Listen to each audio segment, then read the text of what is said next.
Yo, party people in the place to be. What's good? It's the #1 Chief Rocket and Knicks Universe, your main man, Uncle Freezie. I'm joined by the Queen, BK Steph.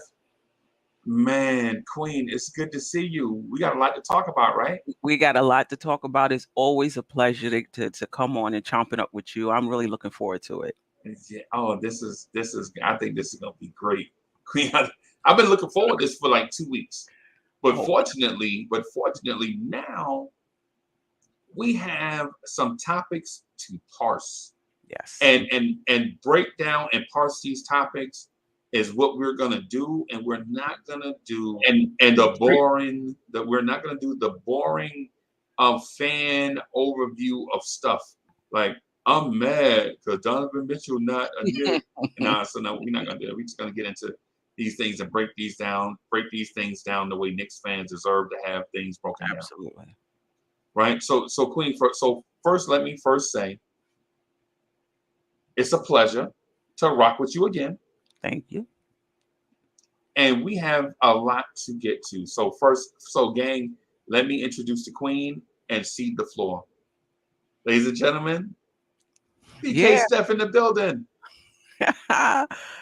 Thank you. I am much calmer today than I was last night. Oh man. Yeah, I'm calmer. I don't know if my views have changed much, but I'm definitely calmer, and I appreciate the chat for rocking with us, and I appreciate you for inviting me on, and I'm super excited to get into this. So for those that missed your reaction yesterday, what was your initial reaction or your initial feeling to hearing that Donovan Mitchell was traded to the Cleveland Cavaliers? I think initially, even before the disappointment, I remember thinking that the Knicks overplayed their hand. That was my initial thought. Like the Knicks drawing, lines in the sand. Like, oh, we signing, R.J. Barrett, knowing that would complicate trade matters. We drawing our line in the sand. If we don't get it done by this date, then whatever. And I'm like, I guess they feeling like there's nobody else in play. They're going to have to come back to us. We can be brazen with this. And they lost out. So I think my first reaction was, the Knicks overplayed their hand. I think my second reaction was disappointment. And I think because a lot of the fans, when they thought about Donovan Mitchell, they thought about how much better would we be next year? Right. What would we have left, which is a fair point, to build around him. Like, so it was like, in my opinion, that bird's eye view. But I was taking more of an eagle-eyed view. And I was thinking more about being able to get a player that is yet to get into his prime that could potentially change the trajectory of your franchise. Like, that's how I was thinking. Because the Knicks are over the cap. They're not going to be players in free agency. The draft is hit or miss. You might get a top 10 pick and not pick a star, or you can get a top 3 pick in a 2-pick draft. You know what I mean? Like, it's so hit. Like the RJ scenario. Right, correct. So both of those is kind of hit or miss.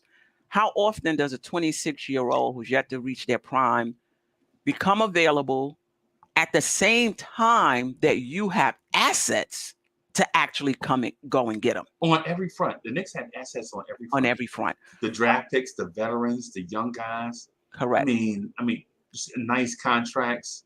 Like the contracts like you would get them for like, it's like a 1+1 contract. Like you hold it for a year, then there's a team option. So yeah, they had everything you needed to get Donovan Mitchell. And not just that, Danny Ainge wasn't, from what I understand, was more interested in the picks than the players. So we could have held on to some of our, young players, in that draft. Now, listen, there's a lot of talk about what that final offer was. Who knows? I would have tried to keep R.J. Barrett out of it, and I would have went for it. Because, and I'll just say this real quick, because I know we got other things to talk about. I'll say this real quick. What's the Knicks' path forward now? Because Right. even like say next season, Giannis becomes available. Right. Right? You're going to have to give up a bigger package for Giannis. And I get it. You know, people will say, well, Giannis is better. And I agree, he is. Right. But the bottom line is, when you look at Giannis with a stripped down roster, you know, minus what you would have to give up to get him, Right. you're going to be in a similar situation with a Right. star who by himself is not going to be enough to make you a championship contender. So you're going to have to take whatever pieces are left and see what you can flip to build around them. So if the Knicks decide to ever trade for a star, they're going to be in this same position. Right. You know, giving up a lot and taking what's left and seeing if you could build around them. It's not going to change, even if it's a better player. Queen, let me do this though. Let me offer this to you. How about the Knicks show before they drive fast that they can get their car out of park? I think that's where we fumble at. I think as Knicks fans and as Knicks front office, we look forward to driving the car fast, but we don't even know how to get the car out of park. Because clearly, in my opinion, Danny Ainge toyed with Leon Rose publicly. I think there was a point to prove here. So you don't think he was ever going to make this trade? No. Wow. No. But the thing is, with this new kid on the block, which is the New York Knicks front office, you have to teach them a valuable lesson. And how do you teach them a valuable lesson? It's not by beating them up, because you can't beat up the New York Knicks front office. The Knicks have one of the richest owners in the league. They have all the resources, like we mentioned. They have the draft picks, they have the young players, they have the veteran players, they have the contracts. They have all these things to offer, right? But what the Knicks did, in my opinion, is Bush League, right? Like you see at the Portland Trailblazers game, you see Worldwide West talking to Damian Lillard and CJ McCollum, right? Like whispering in their ear, like, yeah, we're gonna try to get both of y'all in New York. I guess that's what he's saying.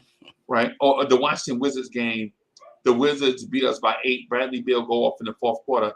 Instead of Worldwide West being over there with the Knicks, he is talking to Bradley Beal on the Wizards logo at half court. How could you say that's not tampering when you're doing it in the middle of the floor? Right? Yeah. The Jalen Brunson thing. Jalen Brunson signed immediately when free agency begins. Right. And I know people are going to say, well, this is God's son and blah, blah, blah. Okay. All right. I got it.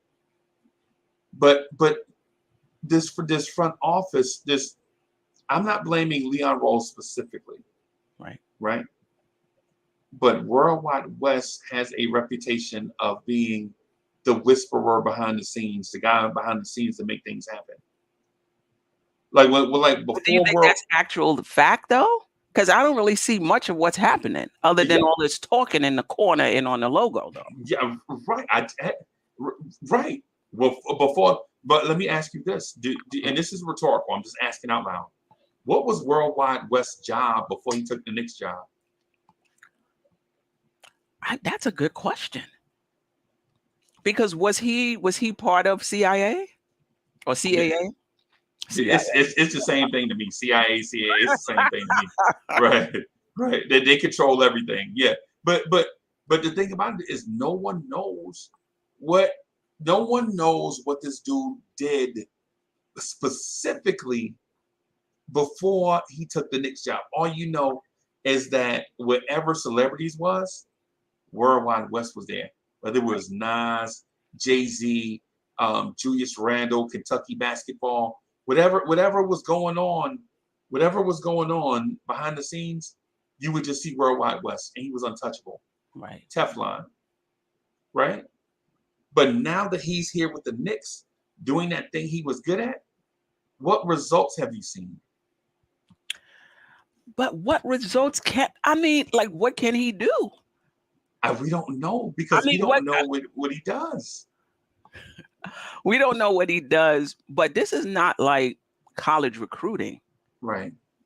You have to, if you want to trade, you got to go through front offices. You got to, unless you're saying, whispering that, we want you, ask out of your contract or something like that. Other than that, I'm not quite sure what his role is. And I feel like Worldwide West and how he's operating seems very different than the rest of the front office. Now, maybe that's his role, where they lay back and they kind of, discreet, and he goes out and do these things. But for me, I would rather if the Knicks were a bit more behind the scenes, a bit more smooth. Yeah, right. A bit more smooth. But yeah. But he is not. No. But he is not. Because you saw us fumble. You saw us fumble the transactions with. You remember Chris Paul, Leon Rose first got here. Mm-hmm. We thought Chris Paul was in the bag. They best friends. Chris Paul, Leon Rose, they best friends. So you're like, oh, this is easy. This is easy. Chris Paul coming here. And as soon as we heard the whispers of Leon Rose, you were like, yeah, this is easy right here. Chris Paul will be a Knick. Right. Wrong. Chris Paul is not here. Damian Lillard's not here. Right? Bradley Beal's not here. Yep. Lonzo Ball, remember the Lonzo Ball thing? Yeah. Lonzo Ball is not here. And guess who else is not here? Donovan Mitchell. And that was a softball that was served up. Right. That was a soft. And as a matter of fact, the other thing is about this was your strategy.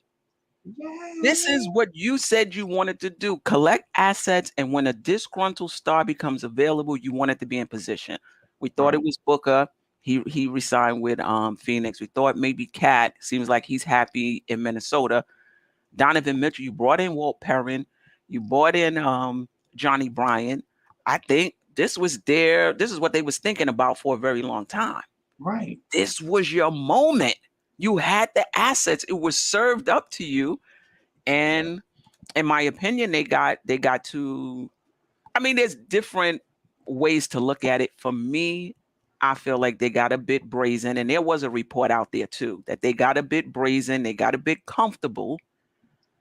Didn't think that there was any competition, acting like they were the end all and be all. Right. And I think that's why they didn't get the opportunity to counter offer. And that's why I'm telling you and that's why I'm telling you Danny Ainge played them in public. Right? Because when you look at the deals, look at what they got for Rudy Gobert. They got, and I'm not gonna go down the list of players, but basically they got 2 vets, they got 3 young players, they got 3 unprotected picks, and 1 top 5 protected pick for Rudy Gobert.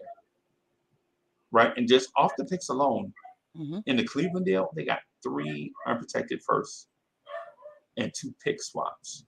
So they didn't even get 3 first round. They didn't get 4 first round picks. Off that alone, they got less. Right. And then when you look at Lauri Markkanen and Colin Sexton, what is that? Yeah. Two bench players? But this is the thing, Freezie. My understanding is that the Knicks, 2 things. One, I think the market reset once they weren't able to trade KD. So in the beginning, you were like, oh, this is what we got for Gobert. We're going to be able to get even more for Donovan Mitchell. Right. Brooklyn was thinking the same thing. This is what they got for Gobert. This is what we're going to get for KD. When they weren't able to move KD because teams weren't paying that much, I think that reset the market. And I think Danny wish he would have took that trade that was offered back in July. It reset the market down to 3 unprotected. Okay. But the Knicks offered 2 unprotected, a lightly protected Milwaukee pick, from what I understand, and 2 second-round picks plus players. Right. You're asking for 3. If I'm asking for 3, don't come with a lightly protected and 2 seconds, because that's going to make up for the unprotected. It's not. Right. It's not. You know, I feel like the Knicks thought they had the upper hand. Right. And you can't tell me when that trade went down because they didn't get the opportunity to counter. They didn't deserve an opportunity.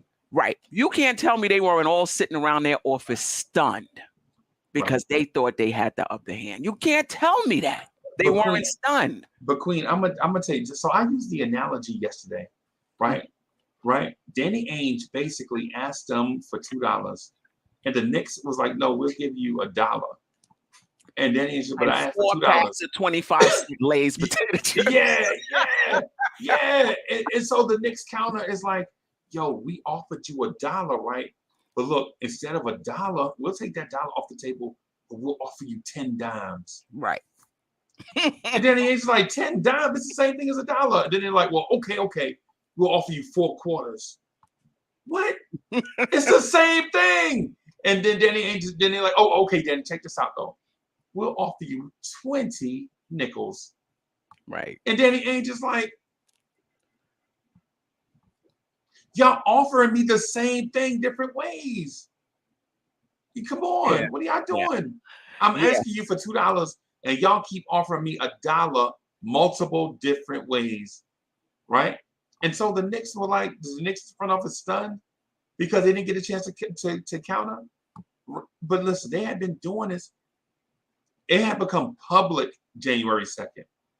The Knicks had been after Donovan Mitchell. The Monty show, them guys, the Utah guys, was saying the Knicks have been making offers to Danny Ainge for Donovan Mitchell for over a year. Right. For over a year. And so this whole thing about the Knicks didn't have a chance to counter, really? Right. Come on, man. The Knicks had an almost exclusive negotiating period before anybody else really got involved. Anybody else, You had an exclusive negotiating period. And listen, like I said, for me, it wasn't about next year. It was about changing what I think is the trajectory of your franchise. And let's face it, it's also about me not believing in this young core. Because if I believed in this young core, I would be fine. Right. If we had Cade Cunningham and Jaden Ivey and the trade didn't go through for Donovan Mitchell, first of all, I wouldn't even be in trade talks if I had those two. Right. But even if I was and it didn't go through, I'm good. Because I believe those two guys, it's going to take a little longer, are going to be stars. For me, I believe our young core, other than RJ, are good pieces, rotation pieces. I don't see a star. So for me, you get an opportunity to get a star, get them. Because the chances of Obi and IQ and Grimes becoming that, in my opinion, is not very high. Right. But and here's the thing too, Queen. If Leon Rose had saw a star in his young core, he would have been trying to trade for Donovan Mitchell either. Correct. And putting RJ Barrett in the talks. I was very surprised with that. So and this is the thing, Freezie. As a fan base, we say the Knicks are trying to build with the young. No, if you was trying to build with the young players, you're not even in the trade talks. OKC wasn't in trade talks. Detroit wasn't in trade talks. Orlando wasn't in trade talks. They weren't trying to accelerate their process. Right. Because they believe in their young core. So the very fact that they put all of their chips to the middle of the table let us know which I knew already. Right. They were collecting assets. They weren't trying to develop them for long-term use. They were collecting assets to trade them in for a star, which further disappoint that you weren't able to close. Right. This was Freezie, if you worked in business, you lose a contract to your competitor, you better come in talking fast about why that happened. Right. And then when they say, okay, seems like, it was out of your control, or it seems like, they were being unreasonable. Okay. Right. But you better come in talking if you lose a contract. Right. And sometimes it's market variables. Sometimes market variables dictate that the other side has a better offer than you do. Yes. Right. And there's nothing wrong with that. The harm in that whole situation is because sometimes Sometimes the competitor just offers a product that you don't have and that you can't get immediately. Right. Correct. Like for instance, you know, you sell fruit punch, and then they sell fruit punch, but then also all of a sudden they selling fruit punch and lemonade. Mm-hmm. And you're like, yo, why aren't we selling lemonade? It's too late. They already did it. Right. The market is open to fruit punch and lemonade. You know, now we got to go rush, you know, a product down the pipeline or something, right? Mm-hmm. But here's the thing. No, Queen. Here's the thing. This is my thing with Leon Rose in this front office. I agree with you. This whole thing about the young kids played out at the draft, right? Because if the Knicks were interested in bringing in more young talent, if they believed in the young guys, if they believed in this whole build through the draft thing, they would have drafted a player with those weak first round picks that they have. Correct. That way they can have a person that they can invest in. Correct. as opposed to the Washington Wizards heavily protected first round pick that might not convey until 2027. Correct. Guess what year we're in? It's 2025. Right. Right? So that pick might not convey until, I think it's 2026. Right? It might not convey till 2026, and if it doesn't, it becomes a second round pick in 2026. Correct. But if you had a player, say a Jalen Duren, you can showcase him like you did with Quentin Grimes. Right. You showcase Quentin Grimes in Summer League. You made him take all the shots. All of a sudden, everybody asking about Grimes. Oh, this guy looks like he's going to be the next. He's going to be he's going to be Ray Allen with Tony Allen defense. Okay. Everybody looks like that during the summer. What's going to happen in October, late October, when these games count? Right. You know what I mean? So the thing is, and now too. Hey, I see Miss Geraldine in the chat. Hey, Miss Geraldine, how you doing? Here's the thing. You held Quentin Grimes out of these trade talks. Quentin Grimes better be a damn star. If you held Quentin Grimes out of this trade negotiation for Donovan Mitchell and you don't get Spider, and Quentin Grimes ain't a star, if I'm James Dolan, I'm firing everybody. I couldn't understand. I like Quentin Grimes. I don't think he has a high ceiling, but I do think he has a high floor. But not enough to hold him out of a trade. And that was another thing. The Knicks don't want to trade Derrick Rose. The Knicks don't want to trade Grimes. And I'm saying to myself, are we serious right now? Are we serious? Right? Like, to me, the Knicks sounded like clowns at that point. I was like, I don't. But they wanted to include RJ Barrett. So only thing I could think of is maybe they didn't want to pay the money, which is why they was thinking about including him. I don't know, Quinn. The whole thing frustrates me. I don't think it's even about that. I think they were doing take it or leave it office with Danny Ainge because they felt like Danny Ainge was boxed into a corner. Surprise. Yeah. Right? Surprise. Yeah. And plus two, I don't think Leon Rose is the bumbling idiot here. I don't think he was a bumbling idiot, but I do believe that Danny Ainge was never going to do a deal with Leon Rose. You don't think so? No. I think he would have if they would have met his asking price of the three first round picks. Though I did hear reports that in some of them there were 3 unprotected picks. There was an offer. The Knicks offered RJ Barrett, Mitchell Robinson, and 3 first round picks. And I think that was it. That was before Mitch re-signed, though. That was early trade talks. Right. That was early, but they could have done the sign and trade with Mitchell Robinson then, like they did with Colin Sexton yesterday. But that's when they coming off that Gobert high. They thought that they could get even more than that. Okay. Now I see what you mean. Okay, I see what you mean. But you notice no matter what the Knicks offered, the Jazz always wanted more. No matter what the offer was, the Jazz always wanted more. And so I think it boils down to Danny Ainge wanted to stick it to the New York Knicks for the way that they handled themselves around the league these past 2 seasons. Wow, you just gonna walk up to the other team's star and start recruiting them? Right. Yeah, what kind of bush league? What is this? What is this, junior high? What is this? Meet me outside at 3:15? Come on. I mean, Leon Rose, come on. Leon Rose, what are you doing? Yeah. What are they gonna do? Have a showdown at study hall? I mean, Leon Rose, what are y'all doing? I think that's part of it, but I also think how the process went and how brazen the Knicks were during the process. Right. Feeling that they had Utah up against the wall.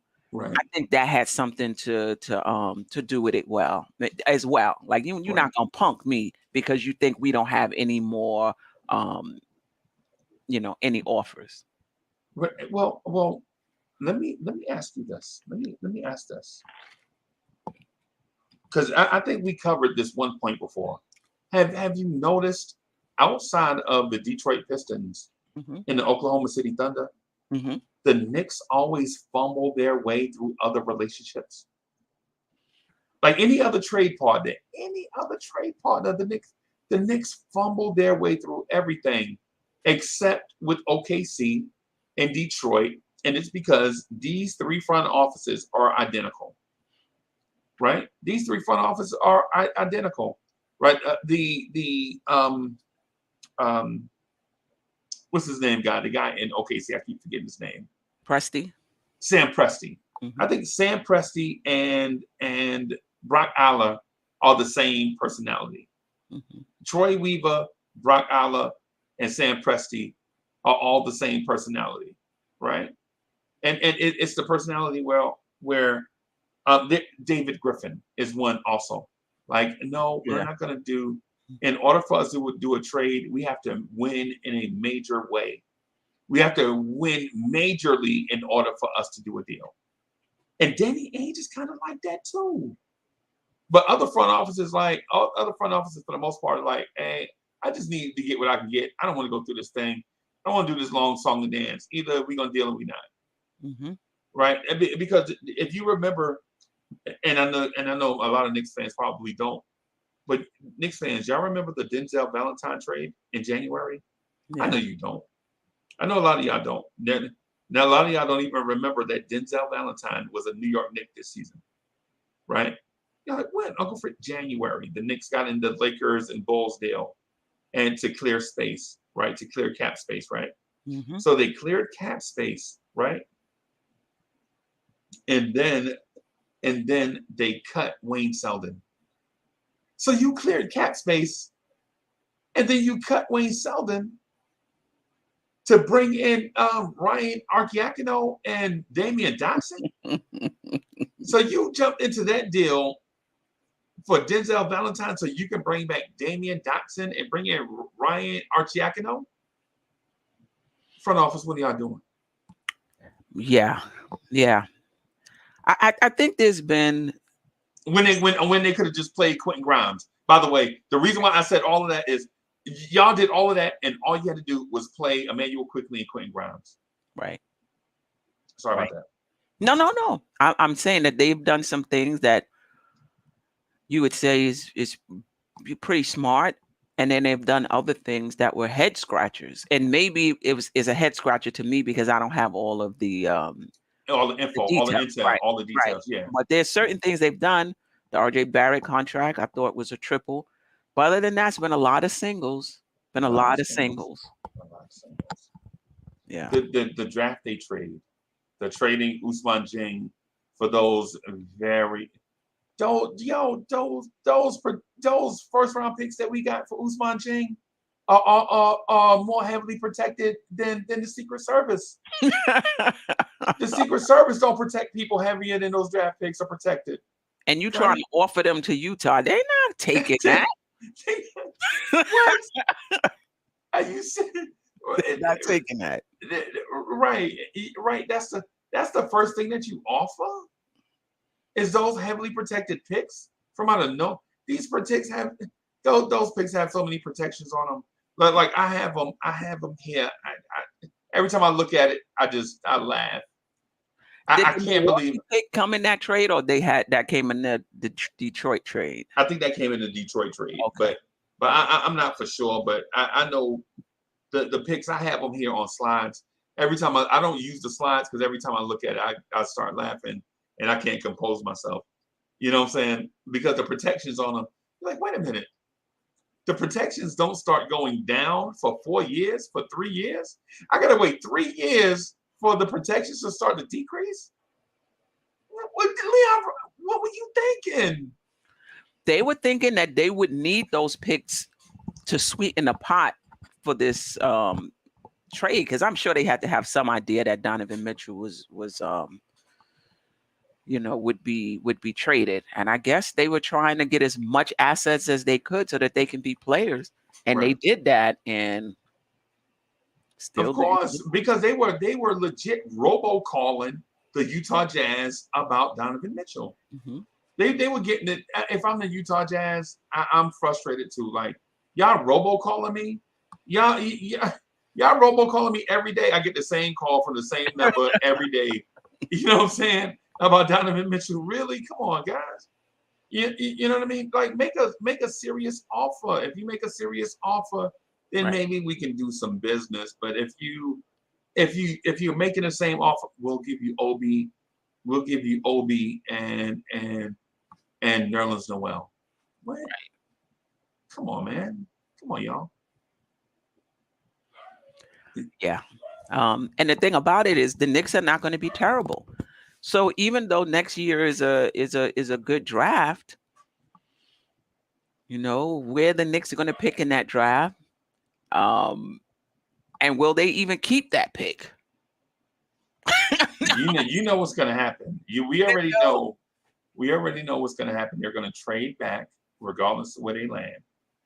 If the Knicks don't, I honestly believe if the Knicks don't land in the top 8, they're going to trade back to accumulate more first-round picks, and then somebody else is going to wind up making those picks for Leon Rose because he won't be here. That's my belief, and his legacy is going to be one of a crumb snatcher. That's his legacy right now, crumb snatcher. Right? You'll accumulate all these minor assets, right? All these minor assets that don't lead to nothing. And you were bought here to bring in a star and you couldn't. Right. And when you and they may not get that opportunity. No.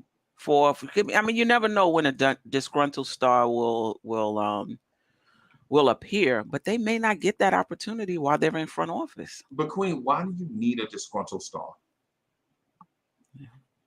I'm asking. I'd like to know. I just did the audio podcast. Because they haven't drafted well.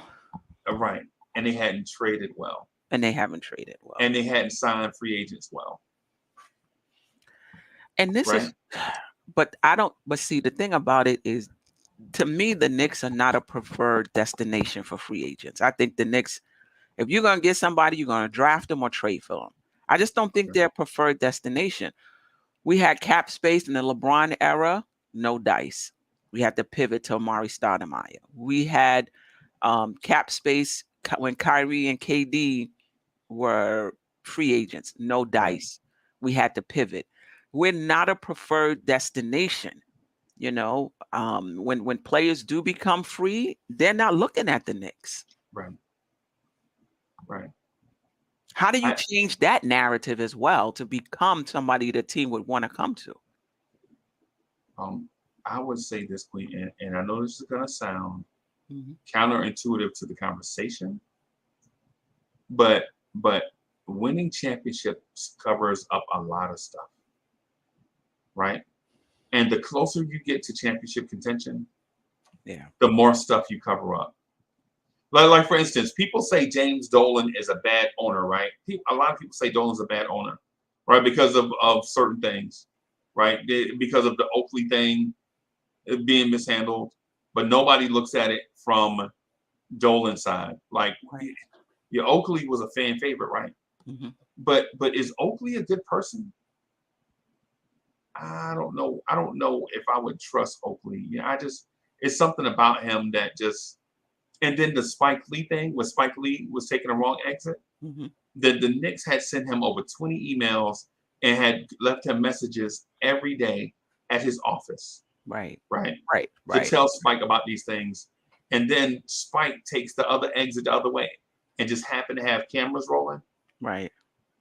Come on, Spike. You just happen to have the cameras just happen to have.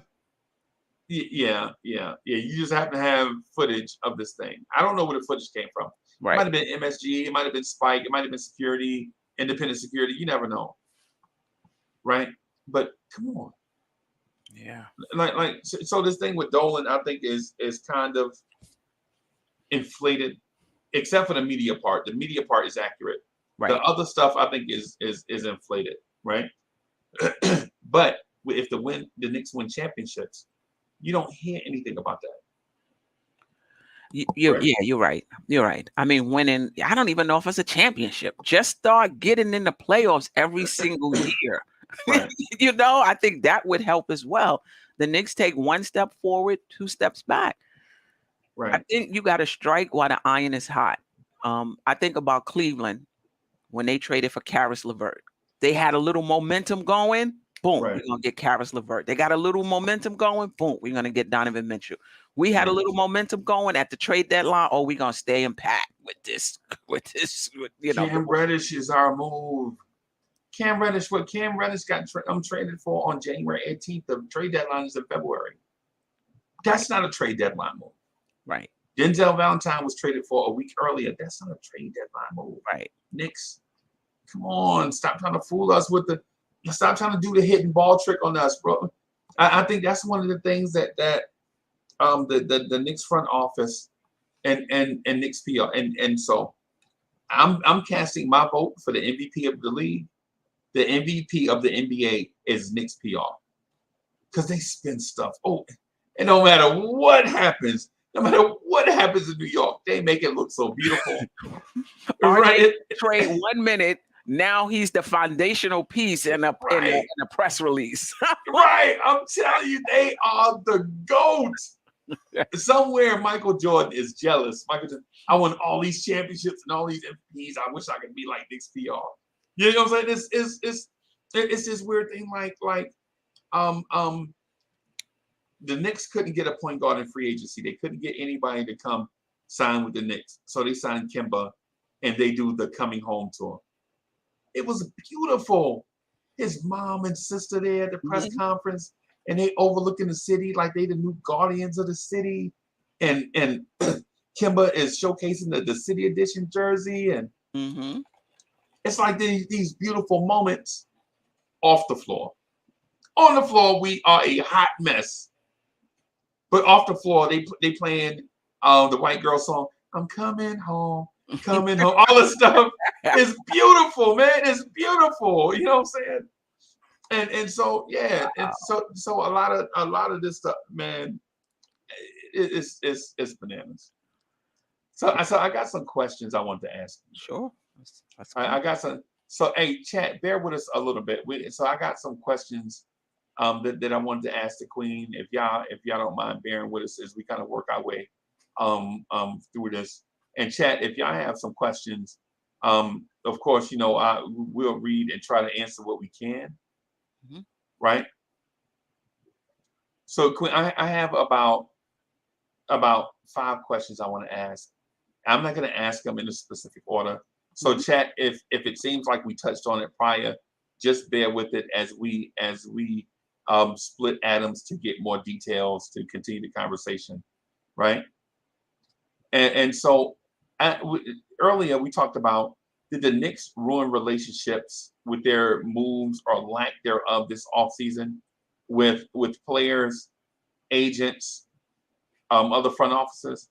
I think we can say, I think it's fair to say the Knicks may have trampled on some relationships, but maybe not ruined them. right? Would it be safe to say that the Knicks the Knicks front office bruised some relationships with players, like Obi floating him in every trade scenario, RJ Barrett, and Bill Duffy, and his agent Bill Duffy, I think definitely feel disrespected by the Knicks, because I think there was a trigger with Leon Rose, like, hey, if you ask me for the max, I'm going to trade you to Utah. I think there was an element of that in there. You might be right, because to me, when Rose drew that line in the sand, we got to get this done by Monday, I'm saying to myself, why? Why do we have to sign RJ Barrett by Monday? Right. We don't have to sign him to the start of the season, but October. I wonder if Bill Duffy said, look, we'll sign for this 107 plus incentives by Monday. If you don't offer it to us by Monday, we go into restricted free agency. Yep. I wonder, because they just seem so odd that they would draw a line in the sand on August 30th or 29th, whatever it was. I'm like, what are we doing? Right. So Bill Duffy could have been kind of upset with them or whatever and said, "Nah." I think RJ and his agent were I think RJ and his agent were frustrated that RJ's name was being floated in trade rumors. To the last minute. Yeah. And see, Zion's name was never floated in trade rumors. Except if you're in Knicks universe, we always think we can get Zion and Ja for nothing. But outside of Gotham, nobody. And so that's my new thing for the New York Tri-State area. I'm just tired of saying the New York Tri-State area. I'll just say Gotham. Right. But outside of Gotham, nobody realistically thinks that just because you traded for Cam Reddish that you can just trade for Zion. You know what I'm saying? Right. Or just trade for Ja. Ja's a star. He deserves to be in a major market. Right? And so they got their extensions, but RJ had to wait. RJ's the number 3 pick. Zion got his. Ja got his. RJ has to wait. Darius Garland got his. Keldon Johnson got his. So all these dudes in RJ's draft class is not getting their extensions. I mean, is getting their extensions, and RJ is not. Right. And they're floating his name in trades. Right. I think there's something to it. I think there was something about RJ Barrett's agent saying, "Hey man, listen. The longer we wait, the more you make my client look bad." Right. Right. And we're not going to accept this 107, because 107 with incentives 120, but 107 base salary. It's pretty peanuts. Good. That's peanuts. I was like, wow. Yeah, that's peanuts. That's peanuts. You know, if I was RJ, no, I would not have taken that deal. I would have tested the market and got the max from someone. The max for 4 years. Right? I wouldn't have gone to restricted free agency. I wouldn't have done any of that stuff. I would have bet on myself. Right? Just bet on myself. Right. And sure, people will say, well, $107 million is a lot of money, but it's about perspective. So $26 million a year is a lot of money to me. Right. Because I don't make millions and millions of dollars. But if you have the ability to make millions and millions of dollars and they offer you $26.75 million per year as base compensation with bonuses if you make the All-NBA team and All-Star team, that's nothing compared to your homeboy that's making $37 million a year. And who only played 85 total games over his first 3 years. Yes. 85 games. Yes. And when his team made one season over 3 years. Right. And when his team made the playoffs, he was not a factor. Yeah. And Zion was not the reason why the Pelicans got to the playoffs. It was CJ McCollum. Right. You know what I mean? And so with all these things going on, that's the reason why I say that I think Leon was in between a rock and a hard place, but he put himself there. Yeah. Sometimes people look for stability And so they put themselves in between a rock and a hard place for stability. But then they realize they're in between a rock and a hard place and they don't have flexibility. You know what I'm saying? So now, but you put yourself there. You imposed that deadline. You told RJ that he was a future part of the franchise. Right, correct. You told Danny Ainge you were interested in Donovan Mitchell. Right. You chose to put Obi Toppin in all these trade discussions. Right. And now in the facility when Obi walked by you and don't say nothing, you can't be mad at Obi because at the end of the day, people are professionals. Like Queen, you are a professional, right? Mm-hmm. But you are also a human and a lady. Right? Right. Yeah. Right? And so to ask us to be robotic in these situations, it's business. No, it's no. Yeah. The one thing I learned, because I've been to business school for all these years, and I read all these books, and I take all these tests and exams and quizzes and do all these things, and got these stuff in here on the wall in here. Going to school, all these student loans and all that stuff. The one thing I found out about business is it's personal. People got to like you and wanted to do business with you. You got to offer them something. They have to have a comfort level with you. The more I realize, the deeper I get into this business thing, the more I realize that the people that I do business with want to feel comfortable with the people that they're working with. Can I trust this guy? Do I like him? Is he smart? These are the type of questions that they ask. They don't ask like, where did you graduate in your graduating class? They don't ask me that, Queen. I promise you, when I talk to these people, they're like, hey, man, oh, you went to, how many schools you went to? Okay, so I went to Baylor for a year and some change. I went to Northeast Louisiana. Now the name has changed something else. Be like, nah, I don't care nothing about that. I just like Uncle Freezie. You know what I'm saying? Yeah, I mean, that being said, however they do feel, they have to come in and they have to, they have to do their job. They have to produce. Right. They have to produce. But you're right. I think you hear that it's a business all the time, but now that they're in it, they know because Obi's name came up first, and willingly. Right. It's like they volunteered. Oh, you just need a young player, Obi. Yeah. Right. And so if you're in Obi's camp, now do you negotiate in good faith, knowing that your name was floated in trade rumors? And so this will be the same conversation we have in next summer, because next summer is the Quickly and Obi summer. Yeah. No if they're still here. If they're still here, and the thing about it is, both of them are playing behind somebody. Right. How many minutes are they going to get? So now when you come to contract negotiation, you giving them a max and they've played 16, 18 minutes for you this season? Right. I think they'll play more minutes than that. Obi played 17. I think Obi will probably be in the 25 range. And Quickly played 23 minutes. So I think he'll be in that 20, 25, 26, 27 range. Right? Mm-hmm. I think you'll see Rose's minutes. That's I was just half forward. So the center spot, those minutes at the 5 are going to be locked up between 3 guys. I don't see Obi, Randle, or anybody playing any minutes at the 5 unless there's a major injury. Right. It's got to be a major injury for them to get minutes there. Right. So you'll see Randle. Randle's going to play his 33 minutes, right? But I think you'll see Obi play minutes at the 3 and 4. At the 3. Yeah. What does that mean for Cam, though? I know that's what I was going to say. I was going to get to. I was going to get, in this grand thing of musical chairs, if you don't trade, and here's the thing. This is, Queen, this is the thing I suggest all the time, but people hate it when I say it. Mm-hmm. Chat, I know a lot of y'all are going to hate me for saying this, but I'm going to say it anyway. And y'all just got to live with this. In order for these young kids to play, you have to trade for Russell Westbrook.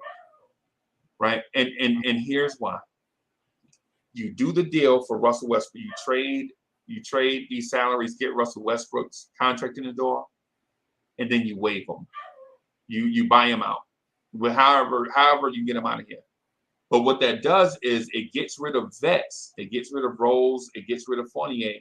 Right? It gets rid of those dudes. But at the same time, think about this. You'll be getting rid of Fournier, Rose, and Westbrook.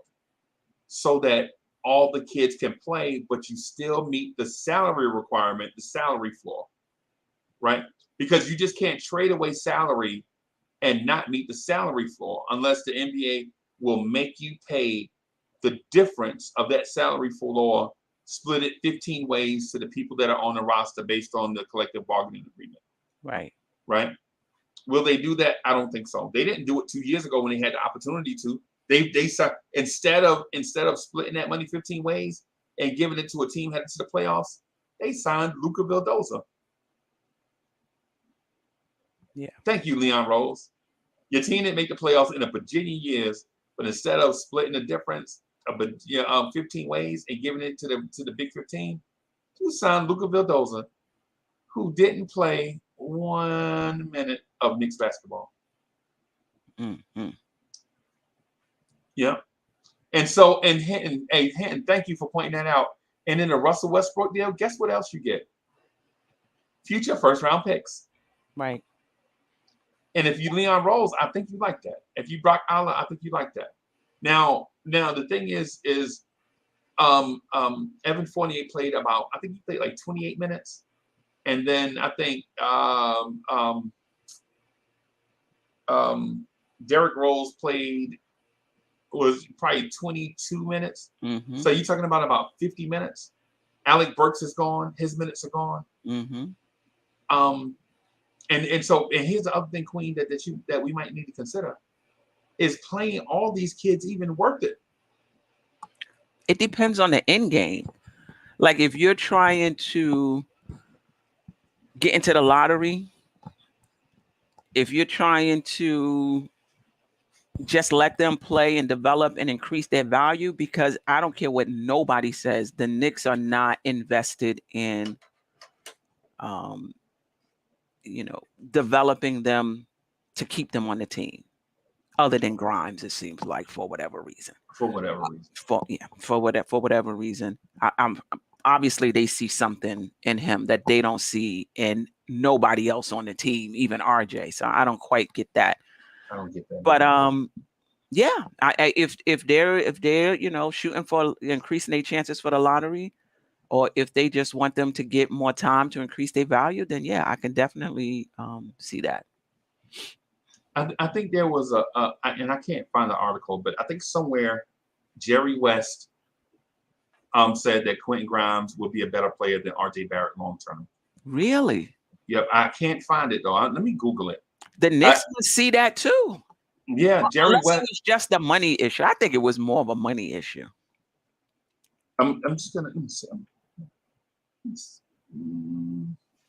Jerry West, Quentin. I saw it somewhere. I'm just gonna see if I can. Where is it? I saw it somewhere. Let me put I'll look for it. Jerry West. Jerry West was quoted as saying on Quentin Grimes. Wow.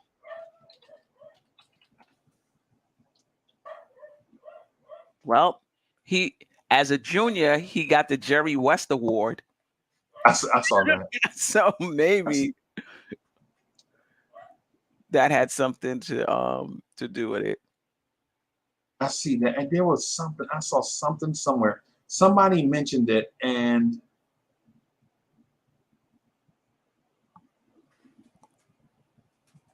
let me see if this is it.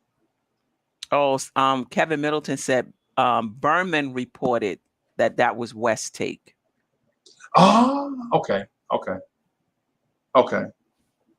I saw it somewhere. I hate mentioning stuff and not able to find the source. Yeah. So, but yeah. So if Jerry West has been an advisor, because this is the thing, I always look at the wormhole, right? If Jerry West has been an advisor to this front office behind the scenes, is that the reason why he's saying get Obi out of here? Is that the reason why the Knicks are trying to get Obi out of here? He was never that high on Obi? I don't know.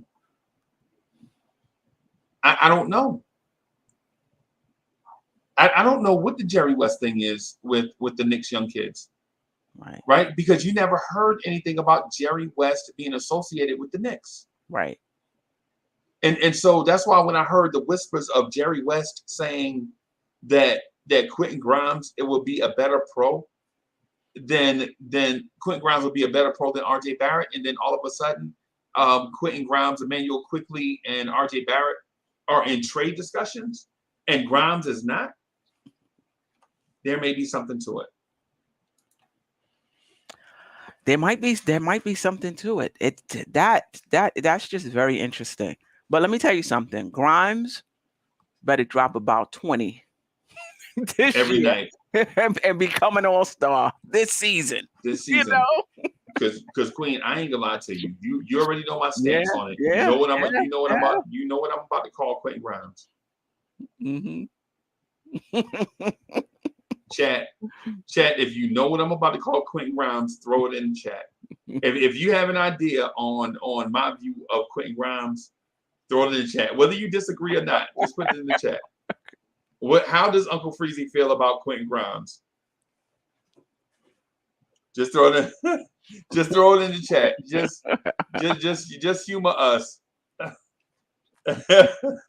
Bo Ismail says, "Hammy Sammy." Rome Farrock says. Rome Farrock says Quentin Grimes is a ham and cheese, and Rome Farrock, and it's not even a hot ham and cheese. It's not even a panini. Wow. It's not even pressed. It's just deli meat.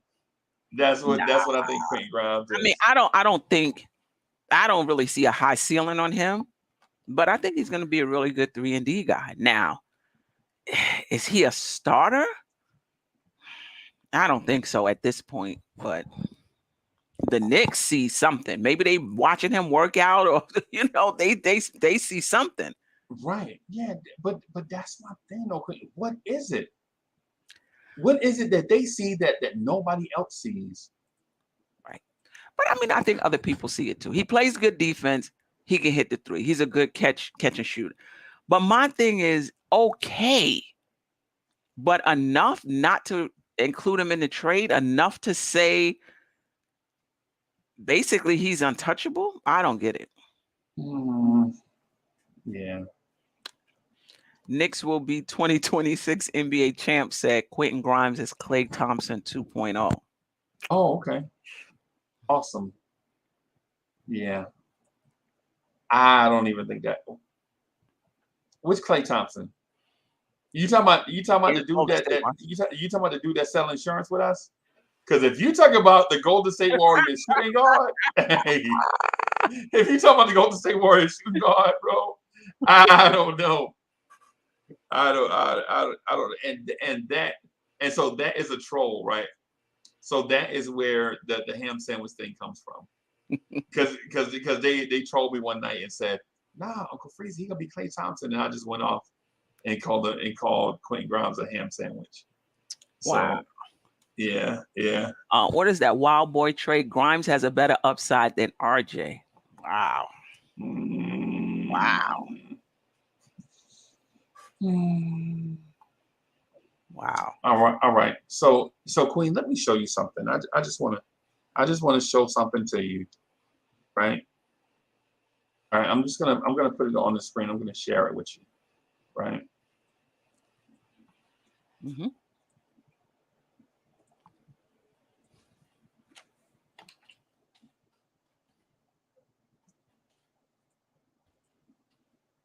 So Quentin Grimes' defensive rating is 111.4 in his career.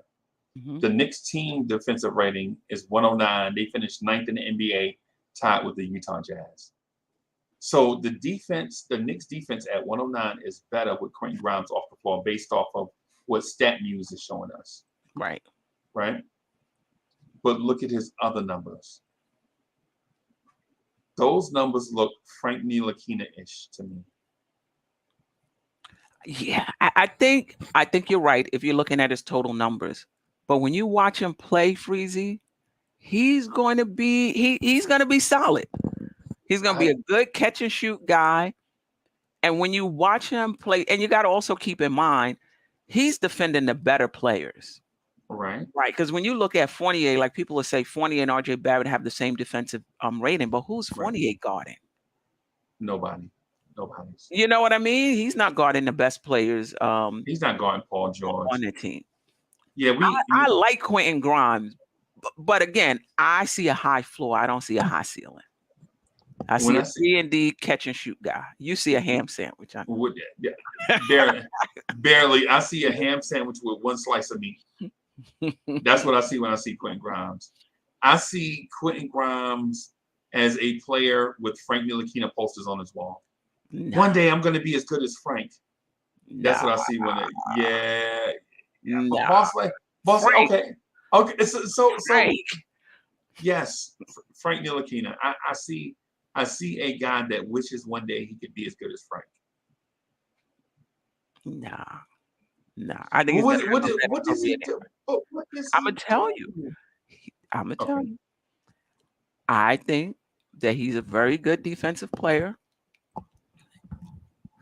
Very good. And then I also think he's a very good catch and shoot guy. Now, if you're talking about now, but this is where I will agree with you though. He not ready for high volume shooting because we saw that in the summer league, right? He got a lot of shots. His efficiency went way down against backups. Right. So but if his role is relegated to just being a catch and shoot guy, playing off of people, relocating, getting in people's, eyesight so that when they drive, they can pass it to you and just catching and shooting, he's really good at it. More like a specialist. 3-and-D. That's it. Now, maybe he'll show us more. But that's what I see. I see a 3-and-D. But I hear what you're saying. The defensive rating that is not bearing that out right now. And his points per game is not bearing that out right now. But I would put my money on Grimes before I put my money on some of these other young guys. But not to become a star, though. not to become a star. If I could, to be honest with you, Grimes does have things in his game where if unleashed, I think he can become a great NBA player. Right? Now, hear me out, Chet. Now, y'all know I call him a ham sandwich, and I think he is. Mm-hmm. But like all young players, you can't pigeonhole them and say what they will never be. Right. You can't do that to human beings. You don't know what a human being, you don't want to say what they can't be. Right. And so here's the thing. I think if Quentin Grimes puts the ball on the floor and goes to the rim, more attacks the basket, I think Grimes can be a 20-point per game scorer in the NBA. Wow. Right. And here's the thing, because here's the thing. Grimes is a very underrated passer, and he's a very underrated finisher at the rim. RJ Barrett is terrible at the rim. Cam Reddish, terrible at the rim. Quentin Grimes, however, thrives at the rim. Right? The dude looks like the guy that can be a shooter and a finisher and a defender at the same time. Right? Hey, man, Ron is in the building. Ron, what's good? Ron from Still Knicks Fans is in the building. What's good? Grimes, if he plays with a point guard and a secondary ball handler that takes the pressure off him offensively, I think he could be, and this is right away. I'm not talking long term, because long term I think he can develop into a guy that can become a primary ball handler. Mm-hmm. Right? But right now, I think you have to. The perfect situation would have been him, Brunson, and Spider together. Right? At 6'4", you think he could have played a 3? Yeah, not in every lineup though. I'm not saying that he's. Okay. And I'm not even saying with all three of them on the floor. I'm saying, a Grimes and Spider, a Grimes and JB together. Gotcha. You know what I'm saying? Somebody, even a Quickly and Grimes together, I think unlocks Grimes, where he can, as long as he's not the man, as long as he's not the primary playmaker, I'm okay with it. Right. I'm okay with him quickly and RJ being on the floor. Yeah. You know what I'm saying? Where RJ can do some primary ball handling and such. Right? I think Grimes has the talent or not talent, let me say this differently. The potential, if unlocked, to be an offensive weapon for the Knicks. Right now, though, Quentin Grimes is a 24-hour gas station ham sandwich you get from out the cooler. I don't see that. I don't see that. But Queen, he's 6 points a game, and his defense is average at best right now. Did you see his free throw percentage? That I definitely have concerns about the free throw shooting. He's a shooter that can't shoot. I don't think so. When you look at the advanced stats, just his catch and shoot, he's shooting a 3-pointer at 41%. I understand. That's and so for those that are listening to what we're saying, the catch and shoot percentages around the league generally are higher for most NBA players. Like if all they have to do is catch and shoot, their catch and shoot 3-point percentage is generally higher. So for a lot of guys, it's around 38, 39%. And Grimes is still better than all of them. But so that's all I'm seeing from him. I'm not asking him to do nothing else. Just catch and shoot. Next year, just catch and shoot. Knock down because listen, even going back to the playoffs, how many times did we get in the lane, pass the ball out to Bullock or somebody open, and they couldn't knock it down? I mean, it happened so many times, and they couldn't attack the closeout. And they couldn't attack the closeout. Grimes, you get in, you pass it out to him. Chances are it's going down. Now, I will say though, when he came back after the injury, his percentage went down. So which means if he ended at 41%, before the injury, it was even higher. So I'm just saying, in terms of catch and shoot, playing defense, fighting over screens, really bothering guys as much as he can at 6'4". Right. No, I understand what you're saying. In that limited role. That's all I'm saying, in that limited role. But Queen, I'm not saying that he is going to be this. He's going to be a ham sandwich in 3 years. Right. And today, he's a ham sandwich. I hear you. And the reason why I say it is because he doesn't attack closeouts well. He's a guard that had to work on his NBA handle. And I'm always wary. If you're a guard and you don't have handles, what are you really? Mm-hmm. Are you just a shrunken down small forward? Are you a shrunken down stretch four? The only reason why you play the 2 is because you're short. Mm-hmm. If that's the case, then you know.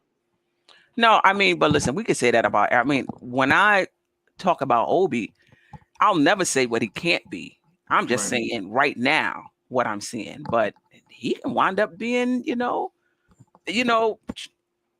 an all-star. I mean, the chances are not great, but it's possible. So I'm not going to ever say what any of these young guys can't ever be. I'm just saying if I had to put my money on it, I'm not putting my money. I don't have enough money to put on Obi, right? I'm not banking anything. I'm not saying I dislike Obi, but every time I see Obi, he give me the vibes of Welcome to Zamunda. I'm just so happy to be here. That's what I think about every time I see Obi. Obi, why you smile so much, Obi? Man, dunk yam on you 6'9" with a 44-inch vertical Obi top. Dunk on somebody, man. I mean, come on. Break out and have like a 27 rebound game or something, man. Obi is the only power forward that does not have power in his game. How you a power forward with no power forward? Yeah. You know what I'm saying? Like, throw somebody shot in the 9th row. Obi, set a screen and set a screen, knock somebody out of the game, Obi. And stop showing up the summer league with a snakeskin leather purse. You know what I'm saying? I already think you soft, and then you show up with loafers and a leather purse to a summer league game. Come on, Obi. Bro, come on. I like the Knicks young core. I like the Knicks young core. And I know my personality preference should not dictate or sway how other people feel about their favorite young Knicks player, right? I love RJ Barrett because me and RJ Barrett kind of have like the same mentality. Like I may not be as talented as everybody else, but I'm gonna work my behind off. Right. And people that know me already know this. I don't have to say that because people already know like the type of person I am. I'm a grinder. So I might not have all the talents as other people, but I'm not going to let them outwork me. I'll be better than them because I'm going to work the hardest. Right. That's why I like RJ Barrett so much, right? But then when I see people like Obi with all the gifts, and I'm like, Obi, this game is built for today's NBA is built for Obi Toppin. Yeah, but I don't think our offense is, and that's the thing though. I mean, that I have to give Obi credit for, and which is why when well, let me just put it this way. We are a slow-paced team. But yet when Obi gets in the game, along with IQ, they're able to change that for that little bit of time that he's in it because he's really good at it, right? So that's why I can't get with people who say, well, he's not getting an opportunity in the half court. Yo, hold up. He's creating an opportunity in transition when we're not even a transition team. But yeah, but in a half court, when we are a half court team, he's not being successful because we're not putting him in the right position. Like I don't know, Queen. I'll say this. Let me counter that just a little bit. Right? I think Tibbs is putting him in the right position. I think the lack of quality point guard play diminishes the system and the talents of the other players. It's the reason why Julius Randle doesn't want to be a role man in this offense, because a role man in the NBA they get dinged up, banged up all the time. And if you ask Randle to do that during the game, and then you got Emmanuel quickly running the point, and he's not going to see you when you're open. You know what I'm saying? It makes me think like if we only had a point guard. Like I reviewed some tape of, because I was looking at numbers like, why are the Knicks hell bent on Jalen Brunson? Right? That's is what I was thinking. And so I went back to do this vindication tape. What I was going to do is do a vindication video of Leon Rose not just going after a coach's son that became a free agent. Because we went through the same thing last year. You remember we went through this last year? Right. Oh, a well-known coach in the league. His son is a free agent. Leon Rose had been around him since he was little. Right. And then when Austin Rivers got here, the thing about Austin Rivers, he just didn't fit. Right. He just didn't fit. And then I hear the same exact narrative a year later. And I'm like, oh boy, don't tell me the record is skipping. And I'm sorry, and I'm sorry. Queen, sometimes I talk to people and I keep forgetting. People don't even know what records are. I forget. I legit okay. So I'm gonna try to stop with the culture references because I know some records. What are you talking record skipping? Yeah. So when I heard the same thing about Jalen Brunson, I'm like, oh, this is the same thing I heard last year, right? So I went back and watched Jalen Brunson tape. Right? Jalen Brunson is successful at basketball. Not because of his physical gifts, because he's not fast. He's not necessarily strong for his stature. He doesn't really jump high. He's not explosive. He doesn't accelerate, like he doesn't have a burst. But the thing he is crafty. Right.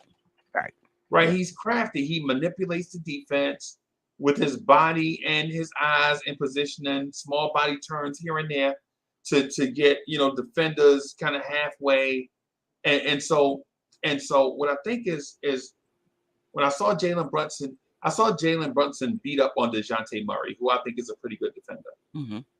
I saw him beat up on Jalen Brunson consistently, right? I saw him beat up on Mike Conley consistently, and so I was like, how is he beating these dudes that are known for defensive reputations? And it's like small things. Like getting them to fear the screener. You know what I'm saying? Like making the screener's presence known. All right, you come out all the way out here my screener gonna mash you up like bug in the windshield. And then so the defender now is looking at the ball, the player, and the screener. You can't account for all three. You know what I'm saying? Small things like manipulating, making a big go one way and then go back the other way. You know what I'm saying? I think these are things that are gonna unlock Obi Toppin. Right. Emmanuel quickly, Alec Burks couldn't do that. Kemba Walker You say couldn't unlock do that. him how? Because I unlock him in terms of him rolling in the half court, yes. But I'm talking about him being able to create his own shot. Well, I don't want Obi. I don't think cats like Obi need to create their own shot. If we're depending on Obi to bail us out offensively by creating his own shots, then I think we might be in a little bit trouble. And I'm not saying, and listen, when I say create shots, I'm not saying, okay, if they attack the closeout, Obi put the ball on the floor, and instead of taking a three, he pulls up for a 15-footer. I can take that. Or if Obi gets an offensive rebound and pump fakes and creates his own shot under the rim, dunk on somebody, I can take that. But if it's 20 seconds up on the shot clock and Obi out there saucing, I think we in trouble. Oh no, not. I think we in trouble. Yeah. You know what I'm saying? I don't want to see Obi out there saucing up, even if he's feeling it. I don't want to see Obi saucing up people. You know what I'm saying? I think bringing in, I think a healthy Derrick Rose, if he's still here, and a healthy Jalen Brunson helps Obi, because I think Obi can be a 20-point per game scorer, 6 rebounds. I think Obi can do that. 6 rebounds is not going to work. But I mean, I think he could be 20-point per score. But the thing with Obi, somebody has to set him up. I mean, Porzingis does that though. Porzingis is 20 points and 7 rebounds, right? But Porzingis offers you defensive upside. And he can create his own shot too. Yeah. And speaking of which, let me ask you this: would you be open to a Kristaps Porzingis reunion in New York? Only because of the health. If he was healthy, yes, because I like his game. Okay. But he can't stay healthy. That would be the reason I would pass. But if he was healthy and had a history of being healthy, yeah, I would welcome it. I would if we played him strictly at the 4, I would love it. Yeah. I would love it. I don't want to see him banging down low. Right. Because even at 240 at 7'3" and 240 at 6'8" are two different things. Because at 240 at that size, at that height, he's still skinny. Yeah, he is. And I would tinker with the idea of him and Obi together. You know, play Porzingis 28 minutes, play Obi 25 minutes. I would even tinker with that idea. Right? Hey, so you ready for these questions that I have for you? I'm ready. Okay. All right. So the Knicks didn't get Donovan Mitchell, right? Right? Should Knicks fans be in mourning after not getting the star that the Knicks chased for over a year? I don't know about it depends on where you fall. I think if you really like this young core, you should not be in mourning, because they're going to get more shots with Donovan Mitchell not being here. So if you really believe in this young core and you want to see them, get more time and get more shots, then you should not be mourning. If you're like me and you want to see the Knicks change the trajectory of their franchise, and understanding that in order to do that, you need a star player, whether you draft them, trade for them, sign them in free agent, then a little mourning. But at some point, you gotta rebound. You gotta move on. You gotta move on, right? Yeah. And such is life being a Knicks fan, because we never get our way. So yeah, go ahead. So we never get our way, right? So we are in a perpetual state of moving on. You notice that? We always move on. Yeah. I would say I want to mourn a little bit, not because of Donovan Mitchell himself, but the fact that we star chased and for the 99th time in a row, we didn't get our guy. Right. So I just need some time. I just need some time to reconcile with what happened. Yeah. Right. That's the reason why I asked. It's not that Donovan Mitchell was ever going to be the end all be all. Correct. But can we actually set out to do something and accomplish it? Yeah. That's one of the things that I'm frustrated with. Yeah, it's been a lot of disappointments. LeBron, we had our hopes up. KD and Kyrie, we had our hopes up. But there were others. There were others as well. When we had the cap space with during the Lonzo Ball, that was just recently. Yeah, that was the 48 summer. Yeah, the 48. We come back with Kemba Walker, 48 coming off of a playoff. You know, it's like just disappointment after disappointment. You know, I just called it the 48 summer. What the world? Yeah, just all, you know, we couldn't even find people to take our money. Right. You know, we chased Amari, started him out down in the airport and signed him, it seemed like, you know? Oh my God, man. The 48 summer.